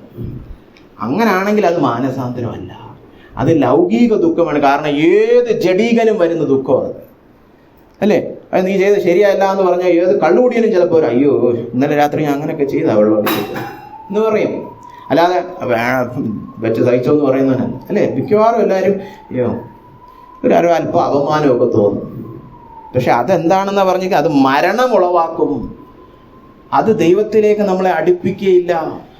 അപ്പൊ പാപം ചെയ്ത് കഴിയുമ്പോൾ എല്ലാവർക്കും ഉള്ളിൻ്റെ ഉള്ളിൽ ഒരു വൈകാരികമായൊരു ദുഃഖമൊക്കെ വരും. എന്നാലും ഞാൻ ഇത്ര വിശുദ്ധനായ ഞാൻ പാപമൊക്കെ ചെയ്തല്ലോ, അല്ലേ? അപ്പൊ നമുക്ക് നമ്മളെക്കുറിച്ചുള്ള അഹങ്കാരത്തിൽ നിന്നാണ് ആ ദുഃഖം വരുന്നത്. എന്നെ പോലത്തെ വലിയ കൂടിയവനൊന്നും ഇത്ര തരം താഴാൻ പാടില്ലായിരുന്നു. അപ്പൊ നമ്മൾ വലിയ കൂടിയവനാന്നുള്ളൊരു ചിന്തയിൽ നിന്നാണ് അത് വരുന്നത്. അതാണ് അത് ലെമൻറ്റിങ് എന്ന് പറയുന്നത്. വെറും ഒരു വിലാപം മാത്രമാണ്, വെറും ഒരു ഖേദം മാത്രമാണ്. എന്നാൽ യഥാർത്ഥ മാനസാന്തരം ദൈവഹിത പ്രകാരമുള്ള ദുഃഖം. അത് പ്രത്യേകിച്ച് യവന ഭാഷയിൽ ദൈവം പിന്നെ ദുഃഖം ഇത്ര എഴുതിയിട്ടുള്ളൂ. അതുകൊണ്ടാണ് ഈ മലയാളം ആയാലും ഇംഗ്ലീഷ് ആയാലും ഇതെന്തുവായി പറഞ്ഞിരിക്കുന്നത്? ദൈവഹിത പ്രകാരമുള്ള. ഹിതം എന്നൊന്നും യവന ഭാഷയിലില്ല. ഇംഗ്ലീഷിൽ അതുകൊണ്ട് തന്നെ ഗോഡ്ലി സോറോ, ദൈവത്തെ പിടിച്ച് അഡ്ജക്റ്റീവ് ആക്കി ഗോഡ്ലി, അല്ലേ? അതിനാണ് മലയാളത്തിൽ ദൈവഹിത. ഇത് ദൈവവും ദുഃഖവും, ദൈവദുഃഖം. അതാണ് ശരിക്കും യവന ഭാഷയെ പറഞ്ഞിരിക്കുന്നത്. എന്താ ദൈവദുഃഖം? മാനസാന്തരപ്പെടുമ്പോൾ എനിക്ക് ദുഃഖം എന്താ വരുന്ന അറിയോ? അയ്യോ, ഞാൻ ചെയ്ത പാപം നിമിത്തം എൻ്റെ ദൈവത്തിന് ദുഃഖമുണ്ടായി, എൻ്റെ ദൈവത്തെ ഞാൻ വേദനിപ്പിച്ചു. അല്ലാതെ ഞാൻ നരകത്തിൽ പോകേണ്ടി വരുമല്ലോ, ഞാൻ രക്ഷിക്കപ്പെടത്തില്ലല്ലോ, ആ ദുഃഖമല്ല. അത് സ്വാർത്ഥത. ഞാൻ രക്ഷിക്കപ്പെട്ടാലും ഇല്ലേലും ഞാൻ നരകത്തിൽ പോയാലും എൻ്റെ ദൈവത്തെ ഞാൻ ദുഃഖിച്ചല്ലോ. അതാണ് മാനസാന്തരത്തിൻ്റെ അടിസ്ഥാനപരമായ ദൈവഹിതപ്രകാരമുള്ള ദുഃഖം. നമ്മൾ അങ്ങനെയൊക്കെ ഒന്ന് ദുഃഖിച്ചിട്ടുണ്ടോ? ഈ പാപത്തെ ദൈവം എങ്ങനെ നോക്കിക്കാണുന്നത്? ഈ പാപം നിമിത്തം ദൈവത്തിന് എങ്ങനെയൊക്കെ വെറുപ്പും വേദനയൊക്കെ ഉണ്ടായിരിക്കും? ഈ പാപം നിമിത്തം കർത്താവ് ക്രൂശിൽ എന്തൊക്കെ സഹിച്ചു കാണും? ഈ പാപത്തിൽ നിന്ന് എന്നെ വിടുവിക്കാൻ വേണ്ടി അവൻ എന്തുമാത്രം രക്തം ചൊരിഞ്ഞു കാണും? എന്തുമാത്രം ദൈവക്രോധം അവൻ അനുഭവിച്ചു കാണും? അയ്യോ, ഇതൊക്കെ ആലോചിക്കുമ്പോൾ എനിക്ക് ദുഃഖം വരുന്നു. ഇതാണ് മാനസാന്തരം. അല്ലാതെ സഭയിൽ ചേരാനുള്ള ടെക്നിക്കല്ല. നിങ്ങൾ മുമ്പോട്ട് വാ, ഈ പ്രാർത്ഥന ഒന്ന് പ്രാർത്ഥിക്കുക, കർത്താവേ ഞാൻ മാനസാന്തരപ്പെടുന്നു. എന്തോന്ന് മാനസാന്തരം? പരീക്ഷ എഴുതി തോറ്റു, ഒന്നുകൂടെ പഠിക്കാം എന്ന് പറയുന്ന പോലെയുള്ള ഒരു ലാഘവത്തിലുള്ള, അല്ലെ, വേറെ ലാഘവത്തിലുള്ള അതൊന്നും മാനസാന്തരം. അത് ലൗകിക ദുഃഖം. അപ്പൊ നമുക്ക് ചിലർ പറയും എനിക്ക് പാപം ചെയ്യും ഭയങ്കര ദുഃഖം വരും കേട്ടോ. ചിലർ പറഞ്ഞാൽ അങ്ങനെ ഭയങ്കര ദുഃഖം വരും. ഏത് ദുഃഖമാ? സ്വാർത്ഥതയിൽ നിന്ന്, സ്വയത്തിൽ നിന്ന്, അഹന്തയിൽ നിന്ന് വരുന്ന ദുഃഖമാണോ? ദൈവം എന്ന് പറയുന്ന വ്യക്തിയെ അറിയുന്നത് കൊണ്ട് അവന് എൻ്റെ പാപം നിമിത്തം ഉണ്ടാകുന്ന വേദന ആലോചിച്ചിട്ടുള്ള ദുഃഖമാണോ? അതിന് ദൈവം എന്ന വ്യക്തിയെ അറിയണം. അതിനാണ് വചനം കടന്നു വരണം എന്ന് പറയുന്നത്. യേശുവിന്റെ സ്നേഹം കടന്നു വരണം. സക്കായി എന്തുകൊണ്ടാണ് മാനസാന്തരപ്പെട്ടു? അവന് മനസ്സിലായി, ഇത്രയും വലിയ സ്നേഹവാനായ ദൈവം എന്നെ ഇത്രത്തോളം കരുതലോടെ പേരൊക്കെ വിളിച്ച് എൻ്റെ വീട്ടിൽ വരികയാണ്, പിന്നെ എന്തെന്ന് പണം? നീ പണത്തിന് വേണ്ടി ഞാൻ ജീവിക്കില്ല. ഇത്രയും കരുണാമയനായ ദൈവം എനിക്കുള്ള, പിന്നെ എന്തെന്ന് പണം? നിന്റെ മുമ്പിൽ ഒന്നുമല്ല. നേരത്തെ പാടിയ പോലെ നീയാണ് എൻ്റെ ദിവ്യ സമ്പത്ത്. സക്കായി എഴുതിയ പാട്ടാന്ന് തോന്നുന്നു. എൻ്റെ ദിവ്യ സമ്പത്തിന് നീയാണ്, അല്ലാതെ ഞാൻ ഈ ഇൻകം ടാക്സ് പിടിച്ചു പറിയൊന്നുമില്ല, അല്ലേ? പുള്ളി അങ്ങനെ ഒരു ടാക്സ് ആളായിരുന്നു. ഇനി അതൊന്നും വേണ്ട, കൈക്കൂലിയും വേണ്ട, എനിക്ക് ടാക്സും വേണ്ട, ഒന്നും വേണ്ട, എല്ലാം തിരിച്ചു കൊടുക്കാൻ പോവാ, അല്ലേ? 4 ഇരട്ടി ഞാൻ തിരിച്ചു കൊടുക്കും. അത് നിങ്ങൾ പഴയ നിയമം പോയി പഠിച്ചാൽ അറിയാം. ഈ തിരിച്ചു കൊടുക്കുന്നതിനെ കുറിച്ച് ഒരുപാട് നിയമങ്ങളുണ്ട്. ഈ 4 ഇരട്ടി തിരിച്ചു കൊടുക്കേണ്ട ആരാന്നറിയോ? കള്ളൻ. ഒരുത്തൻ മോഷ്ടിച്ചാൽ തിരിച്ചു കൊടുക്കേണ്ടതാണ് 4 ഇരട്ടി. അപ്പൊ അവൻ സമയത്ത് പറയും, ഞാൻ ഒരു കള്ളനാണ് കർത്താവേ, അല്ല ഞാൻ ഇവിടുത്തെ വലിയ ടാക്സ് നേതാവൊന്നുമല്ല, കള്ളൻ. അപ്പൊ നമ്മുടെ ഹൃദയത്തിൽ ഏത് രീതിയിലുള്ള ദുഃഖമാണ് കടന്നു വരുന്നത്? യഥാർത്ഥ മാനസാന്തരത്തിൽ നിങ്ങൾ ദുഃഖിക്കുന്നത് ദൈവം എന്ന് പറയുന്ന വ്യക്തിയെ ഓർത്തുകൊണ്ടാണ്. അതുകൊണ്ടാണ് യോഹന്നാൻ 16 നമ്മൾ വായിച്ചത്, അവൻ കടന്നു വരുമ്പോൾ പാപത്തെക്കുറിച്ച് ബോധം കൊടുക്കും. കാരണം അവർ, അതായത് ലോകം, എന്നിൽ വിശ്വസിക്കായക കൊണ്ട് പാപത്തെക്കുറിച്ച്. ഞാനെന്ന് പറയുന്ന വ്യക്തിയെ അവർക്ക് ഒരു വിലയില്ല. അല്ല സുവിശേഷത്തിൽ വിശ്വസിക്കാത്തത് കൊണ്ടെന്നോ പാപം ചെയ്തുകൊണ്ടെന്നോ അല്ല. ഞാനെന്ന് പറയുന്ന യേശു എന്ന് പറയുന്ന വ്യക്തിയെ ലോകത്തിനൊരു വിലയും ഇല്ല. അതുകൊണ്ട് ആ പാപത്തെക്കുറിച്ച് അവർക്ക് ബോധ്യം കൊടുക്കുവാൻ പരിശുദ്ധാത്മാവ് കടന്നു വരും. യേശു ക്രിസ്തുവിനെ നമ്മളെല്ലാം വിലമതിക്കുന്നുണ്ടോ? അവനെ വേദനിപ്പിക്കാതിരിക്കാൻ നമ്മൾ ആ രീതിയിൽ അവനെ വിലമതിക്കുന്നുണ്ടോ? അങ്ങനെ നമ്മൾ ദുഃഖിക്കുകയാണെങ്കിൽ അനുതാപം കൂടാത്ത, അനുതാപം അവിടെ ട്രാൻസ്ലേറ്റ് ചെയ്തതിനോട് ഞാൻ യോജിക്കുന്നില്ല. കാരണം അനുതാപം മാനസാന്തരം എന്നുള്ള അതേ വാക്കാണ്. ഖേദം കൂടാതെ. ഇനി ഒരിക്കലും നമുക്ക് ഈ മാനസാന്തരപ്പെട്ടത് ഒരു തെറ്റായിപ്പോയി കേട്ടോ എന്നൊരിക്കലും പറയാൻ പറ്റത്തില്ല. മാനസാന്തരപ്പെട്ടത് നന്നായെന്നേ പറയത്തുള്ളൂ. അതുകൊണ്ടാണ് ഖേദം കൂടാത്ത മാനസാന്തരം. നിങ്ങൾ ഒരിക്കലും റിഗ്രറ്റ് ചെയ്യത്തില്ല ദൈവത്തിലേക്ക് തിരിഞ്ഞതിന്. ആ പാപമൊക്കെ വിട്ടത് വെറുതെ ആയി കേട്ടോ, ഒരുപാട് ലക്ഷങ്ങളൊക്കെ നഷ്ടപ്പെട്ടു എന്നൊന്നും ഒരിക്കലും പറയത്തില്ല. ആ പണമൊക്കെ കളഞ്ഞപ്പോൾ മനസ്സിലായി ദൈവത്തിൽ എന്തുമാത്രം ആനന്ദമുണ്ടെന്ന്, അല്ലേ? ശരിക്കും മാനസാന്തരപ്പെട്ടവർക്ക് ഒന്നും നഷ്ടമായിട്ട് തോന്നുന്നില്ല. എന്തെങ്കിലും നഷ്ടപ്പെട്ടോ? യേശുവിൽ വന്നപ്പോൾ ഒന്നും നഷ്ടപ്പെട്ടില്ല, കിട്ടിയതേ ഉള്ളൂ. ലാഭം ലാഭം ലാഭം. ഇപ്പോഴും ഛേദമൊക്കെ പറഞ്ഞുകൊണ്ടിരിക്കുന്നതിന് ലൗകിക ദുഃഖമേ വന്നിട്ടുള്ളൂ, അല്ലേ? മാനസാന്തരപ്പെട്ട് 2 ആഴ്ച കഴിഞ്ഞ് ക്യാമ്പിനൊക്കെ പോയി മാനസാന്തരം 2 ആഴ്ച കഴിയുമ്പോൾ മറ്റേ പഴയ പാപം ചെയ്യാൻ പിന്നെയും പിന്നെ ഒരു ഉത്സാഹം തോന്നുന്നെങ്കിൽ അത് ഛേദമെന്നാ മനസ്സിൽ ചിന്തിച്ച് വെച്ചിരിക്കുന്നത്. ഈ പാപമൊക്കെ വിടേണ്ടി വന്നത് യേശുവിനെ കാരണം എന്ന് ചിന്തിക്കുകയാണെങ്കിൽ അനുതാപമൊക്കെ വരുന്നുണ്ട്, ഖേദമൊക്കെ വരുന്നുണ്ട്. ഖേദം കൂടാത്ത മാനസാന്തരം വരും, അല്ലേ? അത് നിങ്ങളെ രക്ഷയിലേക്ക് നയിക്കും. അങ്ങനെ മാനസാന്തരപ്പെട്ടാൽ നിങ്ങളുടെ ജീവിതത്തിൽ ഈ മാനസാന്തരം 7 ഫലങ്ങളെ പുറപ്പെടുവിക്കും. അതാണ് 11ാമത്തെ വാക്യം. ഓടിച്ചു പറഞ്ഞ് ഞാൻ ഇരിക്കാൻ ആഗ്രഹിക്കുന്നു. അപ്പോൾ ഉണർവിൻ്റെ ആ മുഖമുദ്ര മാനസാന്തരം. പക്ഷെ ആ മാനസാന്തരം എങ്ങനെ തിരിച്ചറിയാം? ഈ 7 കാര്യങ്ങൾ, 7 ഫലങ്ങൾ നിങ്ങളുടെ ജീവിതത്തിൽ, നിങ്ങളുടെ പ്രായോഗിക ജീവിതത്തിൽ അത് ഉളവാക്കണം. ഇനിയിപ്പോൾ നമ്മൾ വളരെ പ്രായോഗിക തലത്തിൽ അങ്ങ് ചിന്തിക്കാൻ പോവാം. ഒന്നാമതായിട്ട് 11ാം വാക്യത്തിൽ പറയാണ്, എത്ര ഉത്സാഹം. അല്ലേ? അപ്പോൾ ദൈവഹിതപ്രകാരമുള്ള ദുഃഖമാണ് നിങ്ങളുടെ ഉള്ളത്തിൽ മാനസാന്തരം ജനിപ്പിക്കുന്നതെങ്കിൽ അത് ഈ ഉത്സാഹം ജനിപ്പിക്കും. ഉത്സാഹം എന്ന് പറഞ്ഞാൽ വേറൊരു വാക്കെന്ന് പറഞ്ഞാൽ വ്യഗ്രത, അല്ലേ? ചിലർക്കൊക്കെ ഈ മീറ്റിംഗ് ഒക്കെ കഴിഞ്ഞ് ഊണ് സമയമാകുമ്പോൾ ഭയങ്കര ഉത്സാഹം. കാരണം വിശന്ന് കുടല് കരിഞ്ഞിരിക്കുക. ആര് കഴിച്ചാലും കഴിച്ചില്ലെങ്കിലും കുഴപ്പമില്ല, ഞാൻ ആദ്യം പോകും, എനിക്ക് ഇരിക്കാൻ വയ്യ, അല്ലേ? ഐസ്ക്രീം കൊടുക്കുന്ന സ്ഥലത്ത് ഇടി, അല്ലേ? വ്യഗ്രത, കിട്ടിയേ മതിയാകൂ, അല്ലേ? അപ്പൊ ആ വ്യഗ്രത ഉണ്ടോ നമ്മുടെ ഉള്ളത്തിൽ? അനുസരിക്കാനുള്ള വ്യഗ്രത. ഇവിടെ തന്നെ കൊരിന്ത്യ സഭയ്ക്ക് പണ്ട് ഈ മനുഷ്യൻ വന്നിരുന്നപ്പോൾ ഒരു കൂസലും ഇല്ലായിരുന്നു, ആരും ശ്രദ്ധിക്കുന്ന പോലും ഇല്ല, താണ്ട് ഇവൻ വന്നിരിക്കുന്നു. ഇപ്പൊ കണ്ടോ, അവനെ അടിച്ചിറക്കി, വ്യഗ്രത വന്നു. ഈ വിഷയത്തിൽ ഇങ്ങനെ ഇരുന്നാൽ പോരല്ലോ, അല്ലേ?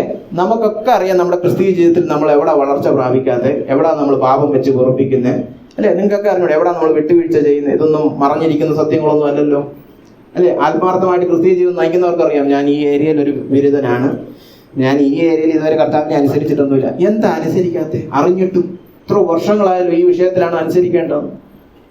അത് പ്രാർത്ഥിച്ച് ഒരുങ്ങിക്കൊണ്ട് എന്തോന്ന് ഒരുങ്ങായിരിക്കുന്നു, അല്ലേ? വെച്ചു പൊറുപ്പിക്കുക പല പാപങ്ങളും. പാപത്തിൽ ജീവിക്കുകയാണ്, പാപത്തിൽ നടക്കുകയാണ്, ആ പാപം തൊടാൻ സമ്മതിക്കില്ല, അത് വിഗ്രഹമാക്കി വെച്ചിരിക്കുകയാണ്. എന്താ അനുസരിക്കാത്തെന്നറിയോ? ഈ പറഞ്ഞ വ്യഗ്രത കടന്നു വന്നിട്ടില്ല, ഉത്സാഹം വന്നിട്ടില്ല, മടി, അലസത, അല്ലേ? ചില പുരുഷന്മാരുണ്ട് 50 വയസ്സ് കഴിയുമ്പോൾ പ്രഷറായി, ഇപ്പൊ ഡോക്ടർ നടക്കാൻ പോകണം, ഒരു ദിവസവും നടക്കാൻ പോകത്തില്ല. അത് നടക്കാൻ സമയമാകുമ്പോഴത്തേക്ക് ഉറക്കം വരുന്നു കേട്ടോ, കഴിച്ചത് കൂടിപ്പോയി, കുറച്ച് നേരം കിടക്കാം. ഇങ്ങനെ കിടന്ന് പുടവേറെല്ലാം തള്ളി കുറച്ച് കഴിയുമ്പോൾ അപ്പച്ച സമയമില്ല കേട്ടോ, ബ്ലോക്കായി, ഇനി ആൻജിയോപ്ലാസ്റ്റി കുന്തവും കുറച്ചൊക്കെ വരും, അല്ലേ? എന്താ അവർക്ക് അറിഞ്ഞൂടായിരുന്നോ? അറിയായിരുന്നു, അറിഞ്ഞിട്ടും മടി. അങ്ങനെ ആത്മീയ മടിയന്മാരും ഉണ്ട്. മാനസാന്തരപ്പെടണമെന്നൊക്കെ 30 വർഷം മുമ്പേ അറിയാം, കുഴപ്പമില്ല, കർത്താവ് ദയാലുവല്ലയോ, കൃപാലുവല്ലയോ. നമ്മൾ വെച്ച് പൊറുപ്പിക്കുന്ന പാപങ്ങളുടെ വിഷയത്തിൽ നിങ്ങൾ മനസ്സിലാക്കണം, ശരിക്കും ദൈവഹിതപ്രകാരമുള്ള ദുഃഖം ഉള്ളത്തിൽ കടന്നു വന്നിട്ടില്ല. അതുകൊണ്ടാണ് ഈ ഉത്സാഹമില്ലാത്തത്. ഉത്സാഹം കടന്നു വന്നു കഴിഞ്ഞാൽ ആ മേഖലയിൽ നമ്മുടെ മരവിപ്പൊക്കെ മാറും, നമ്മൾ അനുസരിക്കും. ഈ കൊരിന്ത്യ സഭ വെച്ച് പൊറുപ്പിച്ചിരുന്ന പാപം അവർ വിട്ടു, അവര് അവിടെ ഉണർന്ന് പ്രവർത്തിച്ചു. അങ്ങനെ ഒരു ഉണർവ് കടന്നു വരണമേ എന്നുള്ള പ്രാർത്ഥനയാകാം ഈ മരിപ്പും മരവിപ്പും ഒക്കെ മാറാൻ വേണ്ടിയിട്ട്. രണ്ടാമതായിട്ട് പറഞ്ഞിരിക്കുകയാണ് പ്രതിവാദം.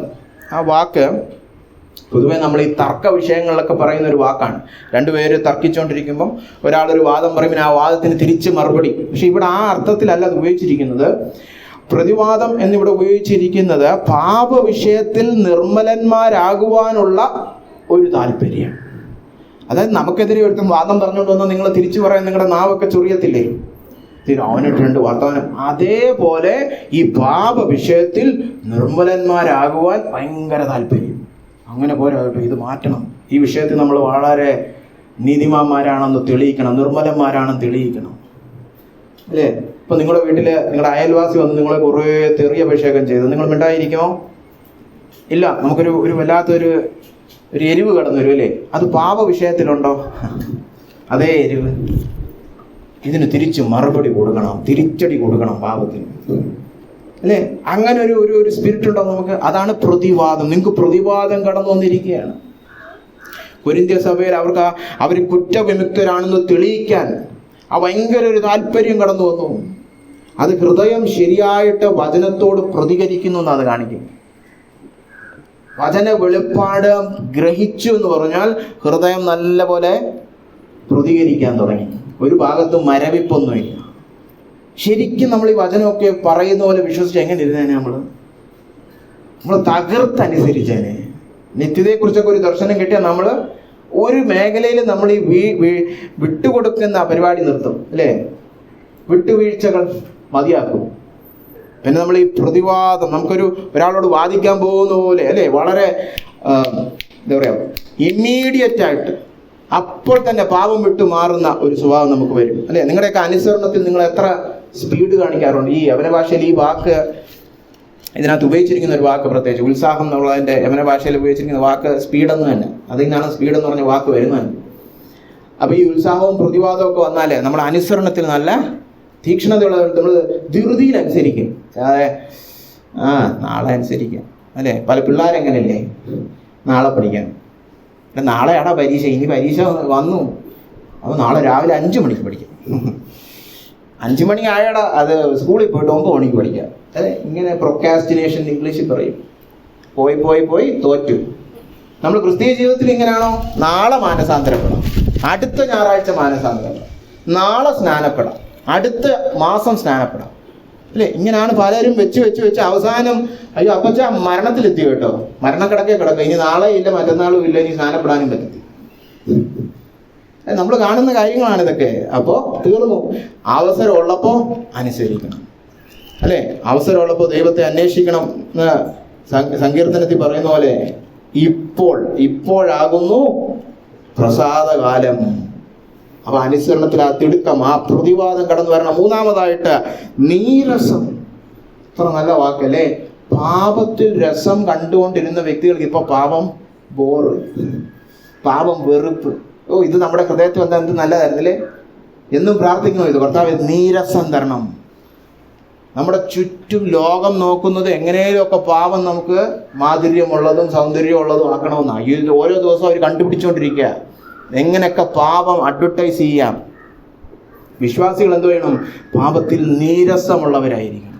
നീരസം, ഈ കാര്യത്തിൽ ഒരു നീരസം കടന്നു വരണം, ഒരു രോഷം കടന്നു വരണം. ആ മൂലഭാഷയിലെ വാക്കതാണ് ഇൻഡിഗ്നേഷൻ, ദേഷ്യം, നീരസം, രോഷം, അല്ലേ?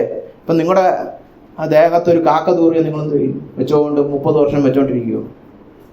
പണ്ട് ഇത് ചെയ്തതായിരുന്നു. അല്ലെ, എത്ര പെട്ടെന്ന് ഒരു പൈപ്പ് കണ്ടുപിടിച്ച് കഴുകി കളയാൻ നോക്കും എന്ന് പറഞ്ഞ പോലെ ആയിരിക്കണം. അല്ലാതെ കൊള്ളാമല്ലോ, നല്ല ഡിസൈൻ ആണല്ലോ, നമുക്ക് നീരസം തോന്നത്തില്ലേ? അങ്ങനെയാണ് പാപം കാണേണ്ടത്. അയ്യോ ഇത് എവിടുന്ന് കയറി വന്നതിപ്പം വലിഞ്ഞു കയറി വന്നിരിക്കുന്നു എന്നതുപോലെ നീരസം ഉണ്ടാകണം. ആ രീതിയിൽ ദൈവഹിതപ്രകാരമുള്ള ദുഃഖം നമ്മുടെ ഉള്ളത്തിൽ പ്രവർത്തിക്കണം. ഈ നീരസം എന്നുള്ള വാക്ക് പ്രത്യേകിച്ച് മലയാളം ബൈബിളിൽ ഞാൻ നോക്കിയപ്പോൾ ഭൂരിഭാഗം സമയവും ദൈവത്തെക്കുറിച്ചാണ് പറഞ്ഞത്. ദൈവത്തിന് ചിലതിലൊക്കെ നീരസം, അല്ലേ? 95-ാം സങ്കീർത്തനം ഉദ്ധരിച്ചുകൊണ്ട് എബ്രായർ 3-ൽ വാക്യമുണ്ട്, ഈ ജനത്തോട് എനിക്ക് നീരസം തോന്നി. മരുഭൂമിയിൽ അനുസരണം കാണിക്കാത്ത ജനം. മിസ്രൈം ദേശമൊക്കെ വിട്ടിങ്ങെത്തിയെങ്കിലും വിശ്വാസമില്ല അവർക്ക് ദൈവം അങ്ങ് എത്തിക്കുമെന്നുള്ളത്, അല്ലേ? മാറായിലും മെരീബായിലും ഒക്കെ വെച്ച് അവര് അയ്യോ തിന്നാനൊന്നും തരുന്നില്ല ഈ ദൈവം എന്നും പറഞ്ഞു. ഇന്ന് നമ്മുടെ പ്രശ്നം ഇതല്ലേ, നിത്യതയൊക്കെ തന്നു, പക്ഷെ തിന്നാനൊന്നും തരുന്നില്ല, പിന്നെ ദൈവത്തോട് കോപമായി. വയറ്റിപ്പിഴപ്പാണ് നമുക്ക് അന്നും ഇന്നും പ്രധാനം. നിത്യമായ സ്നേഹം തന്നു, നിത്യമായ രക്ഷ എന്നു പറഞ്ഞാൽ ഓരോ ഇന്നുമായിട്ട് ചപ്പാത്തി വേണം. അതായിരുന്നു അവരുടെയും ചിന്ത. അവർക്കും ഈ സമൃദ്ധിയുടെ സുവിശേഷത്തിലായിരുന്നു താല്പര്യം, അല്ലേ? ഇവിടൊക്കെ നന്നായിട്ട് നടക്കും, പിന്നെ മരിക്കുമ്പോൾ ഒരു സ്വർഗവും കിട്ടും. എന്ത് സന്തോഷകരമായ സുവിശേഷം. അല്ലാതെ അല്പം കഷ്ടതയും മരുഭൂമി യാത്ര ഇച്ചിരി കഷ്ടമൊക്കെ ഉള്ള അതൊന്നും സഹിക്കാൻ വയ്യ. അങ്ങനെ കർത്താവിനെ തുച്ഛീകരിച്ച തലമുറയോട് കർത്താവ് പറയണം എനിക്ക് നീരസം തോന്നി. ഉണ്ടോ? അപ്പൊ ദൈവത്തിന്റെ നീരസങ്ങൾ നമ്മുടെ ഈ നീരസമായ നമ്മൾ മാനസാന്തരപ്പെട്ടു. ദൈവത്തിന് പാപത്തോട് വെറുപ്പുള്ള പോലെ നമുക്ക് പാപത്തോട് വെറുപ്പുണ്ടായ ജീവിതം സഫലമായി, എന്നെ സംബന്ധിച്ച് ധന്യമായി, അല്ലെ? നമ്മുടെ പ്രശ്നം നമ്മൾ ഈ ടിവിയും സിനിമയും ലോകക്കാരെയും അയൽക്കാരെയും ചുറ്റുവട്ടത്തുള്ളവരെയൊക്കെ കണ്ട് ഇതിലെന്തുവാടാ ഇത്ര വലിയ പാപം, ഇതിലെന്തോ എത്ര വലിയ കുഴപ്പം എന്ന് നമ്മൾ തിരിച്ച് തർക്കുത്തരം പറഞ്ഞുകൊണ്ടിരിക്കുക ദൈവത്തോട്. അല്ലാതെ നമ്മുടെ ഹൃദയത്തിന്റെ വാഞ്ചകളും വികാരങ്ങളും ഒന്നും ദൈവത്തോട് ചേർന്ന് വരുന്നില്ല. അപ്പൊ നീരസം കടന്നു വരണം, നീരസം കടന്നു വരണം. 1 തിമോത്തി 3 പറഞ്ഞിരിക്കുകയാണ്, അന്ത്യകാലത്തിൽ ചില കള്ളന്മാര് സഭയ്ക്കകത്ത് കയറി വരും. അവര് ദൈവപ്രിയമുള്ളവരല്ല, ഭോഗപ്രിയരായിരിക്കും. എന്നിട്ട് ഭക്തിയുടെ മുഖം മൂടിയും ചമഞ്ഞ് സഭയ്ക്കകത്ത് വരും. ആ വചന വെളിപ്പാടിന്റെ അടിസ്ഥാനത്തിൽ നമ്മൾ എപ്പോഴും പ്രാർത്ഥിക്കണം, കർത്താവേ എന്നെ ദൈവപ്രിയമുള്ളവനാക്കി മാറ്റണേ. ഞാൻ എൻ്റെ ഭോഗം എന്ന് പറഞ്ഞാൽ സുഖം, പ്ലഷേഴ്സ്, സുഖത്തെ ഇഷ്ടപ്പെടുന്നവനാകരുതേ. കാരണം ഭോഗപ്രിയനും ദൈവപ്രിയം ഇല്ലാത്തവനുമാണ് ഇന്ന് സഭയിൽ കൂടുതൽ. എല്ലാവർക്കും സഭയ്ക്കകത്തും കുറച്ച് ആനന്ദം വേണം, എന്റർടൈൻമെന്റ് വേണം, അല്ലെ? 10 കീബോർഡ് വേണം, ബഹളം വേണം, എല്ലാം ജഡത്തിന് ഇഷ്ടമുള്ളതായിരിക്കണം, ഇല്ലെങ്കിൽ സഭയൊന്നും കൊള്ളത്തില്ല. ഇതെന്തോ നമ്മുടെ കീബോർഡൊന്നും ഇല്ലല്ലോ. ഇന്നിപ്പോ അതാണ്, എല്ലാ സുഖം സുഖം സുഖം. ഭോഗപ്രിയന്മാരാണ്. ദൈവത്തിനൊന്നും ആരാധന ഇഷ്ടപ്പെട്ടില്ലെങ്കിലും നമുക്ക് ഇഷ്ടപ്പെടണം ആരാധന. ഇന്ന് അങ്ങനത്തെ സഭകളാണ്, അല്ലേ? അപ്പൊ നമ്മൾ പ്രാർത്ഥിക്കണം. നമ്മൾ അങ്ങനത്തെ ഒരു കാലഘട്ടത്തിലാണ്. ഈ ഭോഗപ്രിയന്മാർക്ക് വേണ്ടിയിട്ടാണ് ഈ ലോകം ഉള്ളത്. നമ്മൾ പ്രാർത്ഥിക്കണം, കർത്താവേ എനിക്ക് ദൈവപ്രിയം വേണം, എനിക്ക് ദൈവത്തോടായിരിക്കണം എൻ്റെ പ്രിയം, അല്ലാതെ ഭോഗത്തോടല്ല. ഭോഗത്തിൽ എനിക്ക് നീരസം കടന്നു വരണം. പാപത്തിന്റെ സുഖം ചിന്തിക്കുമ്പോൾ എനിക്ക് നീരസം കടന്നു വരണം. പാപത്തിന്റെ തൽക്കാല ഭോഗം വേണ്ട. ശരി, അത് കഴിഞ്ഞ് പറഞ്ഞിരിക്കുകയാണ് ഭയം, ദൈവ ഭയം. കഴിഞ്ഞ പ്രാവശ്യം ഞാൻ ഇവിടെ വന്നപ്പം മണിക്കൂറോളം 2 സെഷനിലും അത് തന്നെ പ്രസംഗിച്ച് ദൈവഭയം അല്ലേ. അതുകൊണ്ട് കൂടുതൽ അതിനെക്കുറിച്ച് പറയുന്നത്, പക്ഷേ ദൈവഭയം നമ്മുടെ ഉള്ളത്തിൽ നിറയണം. നമ്മുടെ ഹൃദയത്തിൻ്റെ ഏക ലക്ഷ്യം ദൈവത്തെ പ്രസാദിപ്പിക്കുക, അതിൽ വളരെ സൂക്ഷ്മതയുള്ളവരായിരിക്കുക. ഒരു രീതിയിലും അവന് അപ്രസാദമുള്ളത് ഞാൻ ചെയ്യുകയില്ല, ചിന്തിക്കുകയില്ല, പറയുകയില്ല എന്ന് തീക്ഷ്ണമായ സമർപ്പണമുള്ളവരാണ് ദൈവഭയമുള്ളവർ. കഴിഞ്ഞ പ്രാവശ്യം വന്നപ്പോൾ ഓർമ്മിപ്പിച്ചല്ലോ, യഹോവ ഭയം എന്താകുന്നു? ദോഷം വിട്ട് അകലുന്നതാകുന്നു. അല്ല, വേറൊന്നുമല്ല. വിറക്കലും സഭായോഗത്തിൽ എന്തെങ്കിലും കുലുങ്ങുന്നതോ വൈകാരികതയോ ഇതൊന്നുമല്ല, രോമാഞ്ചം ഒന്നുമല്ല. യഹോവ ഭയം പ്രായോഗിക തലത്തിൽ നിങ്ങൾ ദോഷം വിട്ടകലുന്നുണ്ടോ, പാപം വേണ്ടെന്ന് വെക്കുന്നുണ്ടോ, അതാണ് യഹോവ ഭയം അല്ലേ. വളരെ സിമ്പിളാണ് ബൈബിൾ ആ കാര്യത്തിൽ. അല്ലാതെ നിങ്ങൾ ആരാധിക്കുമ്പോൾ നിങ്ങൾക്ക് വിറച്ചിൽ വരുന്നുണ്ടോ, അതൊന്നുമല്ല. അതൊക്കെ കള്ളത്തരമായിരിക്കും. അതൊക്കെ വന്നേച്ച് വീട്ടിൽ ഇപ്പോൾ പാപം ചെയ്യുന്നവരും അല്ലേ. യഹോവ ഭയം ദോഷം വിട്ടകലുന്നതാകുന്നു. അപ്പോൾ ദോഷം വിട്ടകലുന്നുണ്ടോ? നമ്മുടെ ഹൃദയം ശരിക്കും പാപത്തിൽ നിന്ന് തിരിയുന്നുണ്ടോ ദൈവത്തിലേക്ക്? 5-ാമതായിട്ട് പറഞ്ഞിരിക്കുകയാണ് വാഞ്ച, അതിയായ ഒരു ആശ, ദൈവത്തെ സ്നേഹിക്കുക അല്ലേ, അവൻ്റെ വചനം സ്നേഹിക്കുക. ഇവിടെ നമ്മുടെ ആരാധന സമയത്ത് ഏതോ ഒരു യൗവനക്കാരത്തി 1 പത്രോസ് 2:1 മുതൽ 3 വരെ ഉദ്ധരിച്ചായിരുന്നു അല്ലേ. ഇപ്പോൾ ജനിച്ച ശിശുക്കളെ പോലെ മായമില്ലാത്ത വചനത്തിൻ്റെ പാല് വാഞ്ചിക്കണം നിങ്ങൾ. ഇപ്പോൾ ജനിച്ച ശിശുക്കൾ, 3 വയസ്സായ 4 വയസ്സായ ശിശുക്കൾ, അവർക്കൊന്നും ചിലപ്പോൾ പാലൊന്നും വേണ്ട അല്ലേ. പാല് കുടിക്കാൻ വിളിച്ചാൽ പോകുമെന്ന് പറയും. ഇത് ഇപ്പോൾ ഇന്നലെ ജനിച്ച കുഞ്ഞ് അങ്ങനെ ആയിരിക്കും, പാലില്ലേ തീർന്നു. നമ്മൾ അങ്ങനാണോ വചനവുമായിട്ടുള്ള ബന്ധം? രാവിലെ 7 മണിക്ക് പാല് കുടിക്കുന്ന എത്ര പേരുണ്ട്? ഈ പാല് എന്ന് പറഞ്ഞാൽ പാല് കുടിക്കുന്ന ആ വ്യഗ്രതയോടെ വരണം, ആഗ്രഹത്തോടെയോ പാല് കിട്ടിയില്ല ഇന്ന് രാവിലെ. ചായ കിട്ടിയില്ലെങ്കിൽ ചിലർക്കൊക്കെ വലിയ പ്രശ്നമല്ലേ, രാവിലെ ചായ കാപ്പി. അതുപോലെ വേണം ഈ വചനത്തിൻ്റെ അടുക്ക വരാൻ. എനിക്ക് വാഞ്ച. ഈ കുരിന്ത സഭയിൽ അത് വന്നു, അവർക്ക് വചനം മതി, വചനത്തോട് അതിയായ വാഞ്ച വന്നു.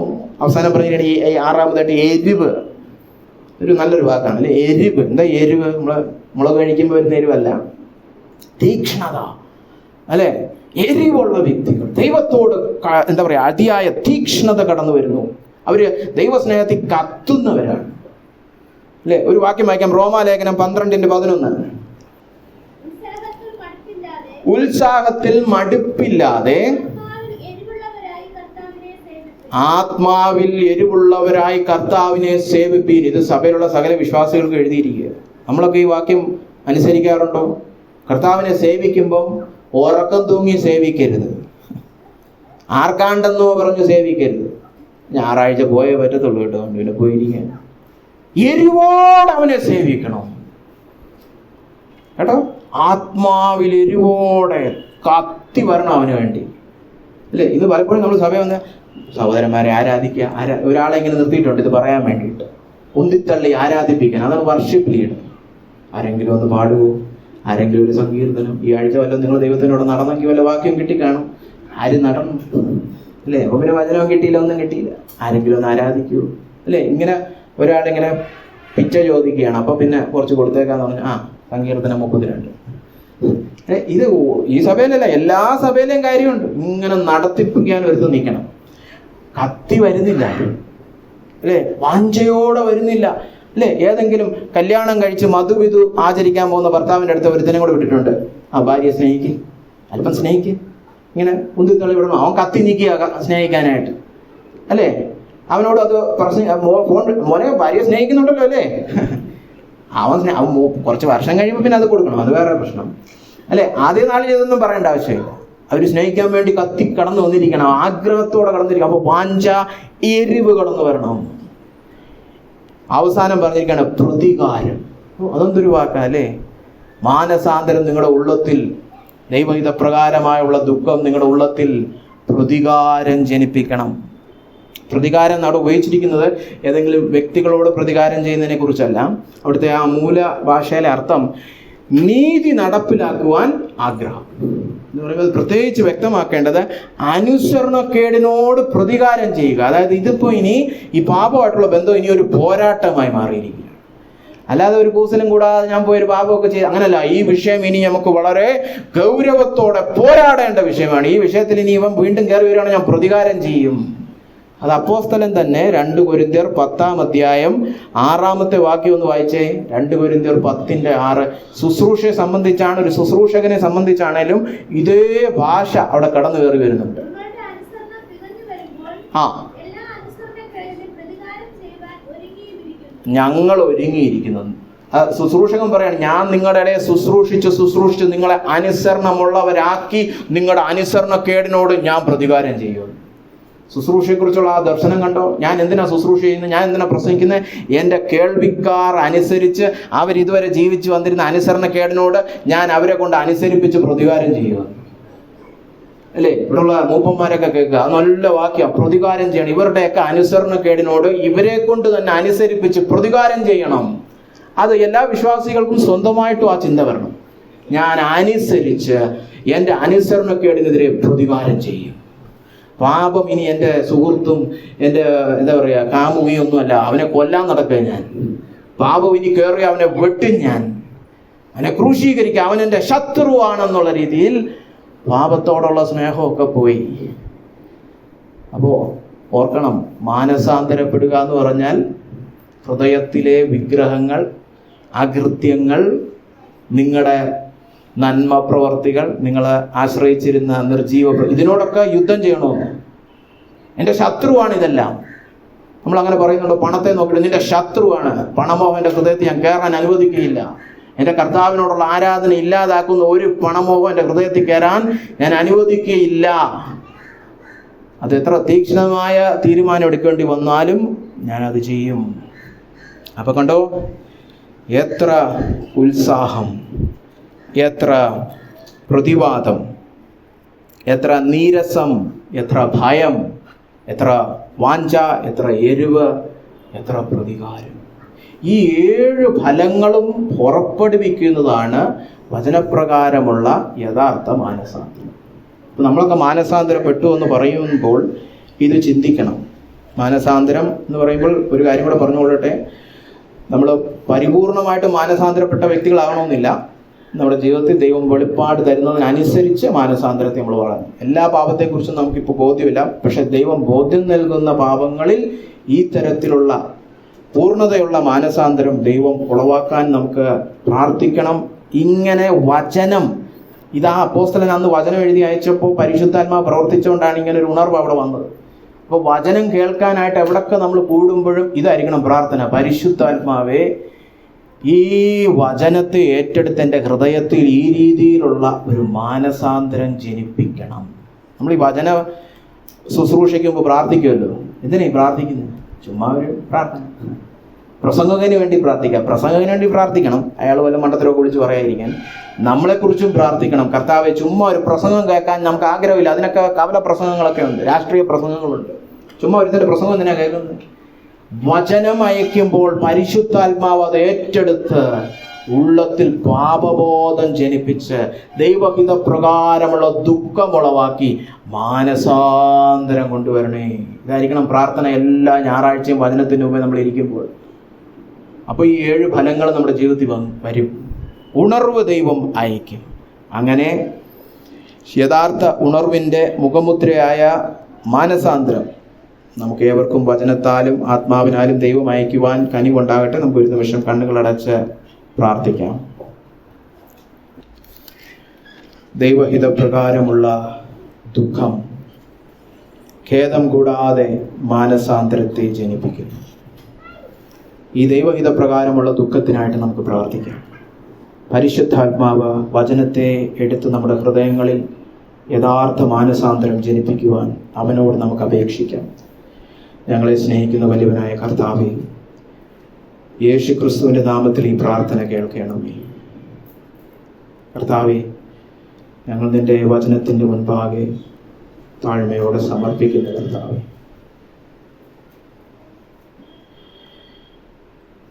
നിന്റെ വെളിപ്പാടിനൊത്തവണ്ണം, നിന്റെ സ്നേഹത്തിനൊത്തവണ്ണം ഞങ്ങൾ മാനസാന്തരപ്പെട്ടിട്ടില്ല കർത്താവേ. ഞങ്ങളോട് ക്ഷമിക്കണമേ. ഞങ്ങളുടെ പാപം നിമിത്തം ക്രൂശിൽ നീ മരിച്ചു, ദൈവക്രോധം അനുഭവിച്ചു. എന്നിട്ടും കർത്താവെ, ഞങ്ങൾ പാപത്തെ ഇപ്പോഴും സ്നേഹിക്കുന്നു. ഞങ്ങളുടെ പോഷത്തരവും ഞങ്ങളുടെ ചതിവും നീ പൊറുക്കണമേ കർത്താവേ. നിന്നെ ചതിക്കാത്ത വിശ്വസ്തതയും സ്നേഹവുമുള്ള ഒരു ഹൃദയം കർത്താവെ അടിയനും എൻ്റെ കേൾവിക്കാരായ ഈ സഭയ്ക്കും നീ കൊടുക്കണമേ എന്ന് പ്രാർത്ഥിക്കുന്നു കർത്താവേ. യഥാർത്ഥ പരിശുദ്ധാത്മാവിൻ്റെ പാപബോധമുളവാക്കുന്ന വചന ശുശ്രൂഷകളുടെ ഭാഗമാകുവാൻ ഞങ്ങളെ സഹായിക്കണമേ. വചനത്തെ നീ ആ രീതിയിൽ ആത്മശക്തിയോടെ അയക്കണമേ. വീട്ടിലിരുന്ന് സ്വകാര്യതയിൽ വചനം ധ്യാനിക്കുമ്പോഴും സഭയായി വചനം കേൾക്കുമ്പോഴും എല്ലാം ദൈവമേ, ചുമ്മാ ഒരു പ്രസംഗത്തിനപ്പുറമായി, വെറും അറിവ് സമ്പാദനത്തിനപ്പുറമായി ഞങ്ങളുടെ ഹൃദയങ്ങളിൽ യഥാർത്ഥ മാനസാന്തരം ജനിപ്പിക്കുന്ന പരിശുദ്ധാത്മാവിൻ്റെ വചന ശുശ്രൂഷയ്ക്കായി ഞങ്ങൾ അങ്ങയോട് അപേക്ഷിക്കുന്നു കർത്താവേ. ഞങ്ങൾക്ക് നിന്നെ ഈ രീതിയിൽ സ്നേഹിക്കണം കർത്താവേ. നിന്റെ ഹൃദയം ഞങ്ങൾക്ക് വെളിപ്പെടുത്തി തരണം. പരിശുദ്ധാത്മാവെ കടന്നു വന്നാലും ഞങ്ങളുടെ ഉള്ളങ്ങളിൽ പാപത്തോടുള്ള നീരസം ജനിപ്പിക്കണമേ കർത്താവ്. യഥാർത്ഥമായി പാപത്തെ വെറുക്കുവാൻ, വെറും വാക്കുകൾക്കപ്പുറത്ത് കർത്താവെ, വെറും പറച്ചിലിനപ്പുറത്ത് ഹൃദയത്തിൽ ആത്മാർത്ഥമായിട്ട് പാപത്തെ വെറുക്കുവാൻ ആ നീരസം ഞങ്ങളുടെ ഉള്ളിൽ ജനിപ്പിക്കണമേ കർത്താവേ. പാപത്തെ ഒരു രസവും കാണാതെ പാപത്തോട് എതിർത്തു നിൽക്കുവാൻ കർത്താവേ, പാപത്തിന്റെ തൽക്കാല ഭോഗങ്ങളെ വേണ്ടെന്ന് വെക്കുവാൻ, ഭോഗപ്രിയരിൽ നിന്ന് ദൈവപ്രിയമുള്ളവരായി മാറുവാൻ, യഥാർത്ഥ ഭക്തന്മാരാകുവാൻ, സ്വർഗം സന്തോഷിക്കുന്നതും സ്വർഗം സാക്ഷീകരിക്കുന്നതുമായ നിർവ്യാജ ഭക്തന്മാരാകുവാൻ ഞങ്ങളേവരെയും നീ സഹായിക്കണമെന്ന് പ്രാർത്ഥിക്കുന്നു. അതിനിന്ന് കർത്താവേ ഈ കേട്ട വചനം മാനസാന്തരം ഉളവാക്കണമെന്ന് പ്രാർത്ഥിക്കുന്നു കർത്താവേ. ദൈവഹിതപ്രകാരമുള്ള ദുഃഖം ഞങ്ങൾക്ക് പകർന്നു നൽകണമേ കർത്താവേ. ഈ വക്രതയുള്ള തലമുറയിൽ കർത്താവേ, ഞങ്ങൾ ലോകത്തെ സ്നേഹിച്ച് ഞങ്ങളെ തന്നെ വഞ്ചിച്ച് ഞങ്ങൾ എന്തോ വലിയ വിശ്വാസികളാണെന്ന് ചിന്തിച്ച് വഴിതെറ്റി പോകരുതേ കർത്താവേ. ആത്മാർത്ഥമായിട്ട് യഥാർത്ഥമായിട്ട് കർത്താവേ നിന്നെ സ്നേഹിക്കുന്ന ഒരു കൂട്ടമാക്കി ഞങ്ങളെ മാറ്റണമേ എന്ന് പ്രാർത്ഥിക്കുന്നു കർത്താവ്. ഇവിടെ ആരെങ്കിലും ഇന്നേ വരെ മാനസാന്തരപ്പെടാതിരിപ്പുണ്ടെങ്കിൽ കർത്താവ് ഇന്ന് മാനസാന്തരപ്പെട്ട് അവരുടെ നിർജീവ പ്രവൃത്തികളും മതപരമായ ഭക്തിയും സ്വയനീതിയും ഒക്കെ വേണ്ടെന്ന് വെച്ച് കർത്താവായ യേശു ക്രിസ്തുവിൽ മാത്രം ആശ്രയം വെക്കുവാൻ നീയായിട്ട് അവരെ സഹായിക്കണമെന്ന് പ്രാർത്ഥിക്കുന്നു. വിശ്വാസികളായ സഹോദരി സഹോദരങ്ങൾക്കായിട്ടും പ്രാർത്ഥിക്കുന്നു കർത്താവെ. ചില വിഷയങ്ങളിൽ നമ്മളെല്ലാം കർത്താവെ ചില പാപങ്ങൾ വിട്ടുകളയാതെ തുടർമാനമായിട്ട് അതിൽ തന്നെ തുടരുന്നു കർത്താവെ. ആഴ്ചതോറും വന്ന് മാനസാന്തരപ്പെടും, പിന്നെ ആഴ്ചയിൽ ആ പാപം തന്നെ ചെയ്യുന്നു. ദൈവമായ കർത്താവ് ഞങ്ങളുടെ ഉള്ളത്തിൽ ഒരു ഉത്സാഹം ജനിപ്പിക്കണമേ, ഒരു പ്രതിവാദം, ഒരു പ്രതികാരം, ഒരു വാഞ്ച ജനിപ്പിക്കണമേ കർത്താവെ. ആ പാപത്തെ നിന്റെ വെളിച്ചത്തിൽ നോക്കിക്കാണാനും അതിനെ വെറുക്കുവാനും, എൻ്റെ യേശു ക്രൂശിൽ മരിക്കുവാൻ ഇടയായതാണെന്നും ഒക്കെ കണ്ടുകൊണ്ട് വെറുക്കുവാൻ, അതിനോടൊരു പ്രതികാര മനോഭാവത്തോടെ പോരാടുവാൻ ഞങ്ങളുടെ ഉള്ളത്തിൽ കർത്താവെ അതിശക്തമായിട്ട് പരിശുദ്ധാത്മാവ് പ്രവർത്തിക്കണമേ എന്ന് ഞങ്ങൾ നിന്നോട് നിലവിളിക്കുന്നു കർത്താവെ. ഞങ്ങൾ ആരും പാപത്തിൽ മരവിച്ചു പോകരുത് എന്ന് പ്രാർത്ഥിക്കുന്നു കർത്താവെ. അതിൽ നിന്ന് ആ തലത്തിൽ നിന്ന് അടുത്ത തലത്തിലേക്ക് കുതിക്കുവാൻ, ക്രിസ്തീയ ജീവിതത്തിൽ ഉന്നതി പ്രാപിക്കുവാൻ കർത്താവെ, അടുത്ത തലത്തിലേക്ക് ഉയരുവാൻ ഒരു ഉണർവ് നീ അയക്കണമേ എന്ന് പ്രാർത്ഥിക്കുന്നു കർത്താവെ. വചനത്തെ ആഴത്തിൽ അയക്കണമേ, വചനത്താൽ ഞങ്ങളെ ശുദ്ധീകരിക്കണമേ എന്ന് പ്രാർത്ഥിക്കുന്നു. പ്രാർത്ഥന കേട്ടിരിക്കാൻ സ്തോത്രം. സകല മാനവ മഹത്വവും അങ്ങേക്ക് തന്നെ കരയേറ്റുന്നു യേശു ക്രിസ്തുവിന്റെ നാമത്തിൽ തന്നെ.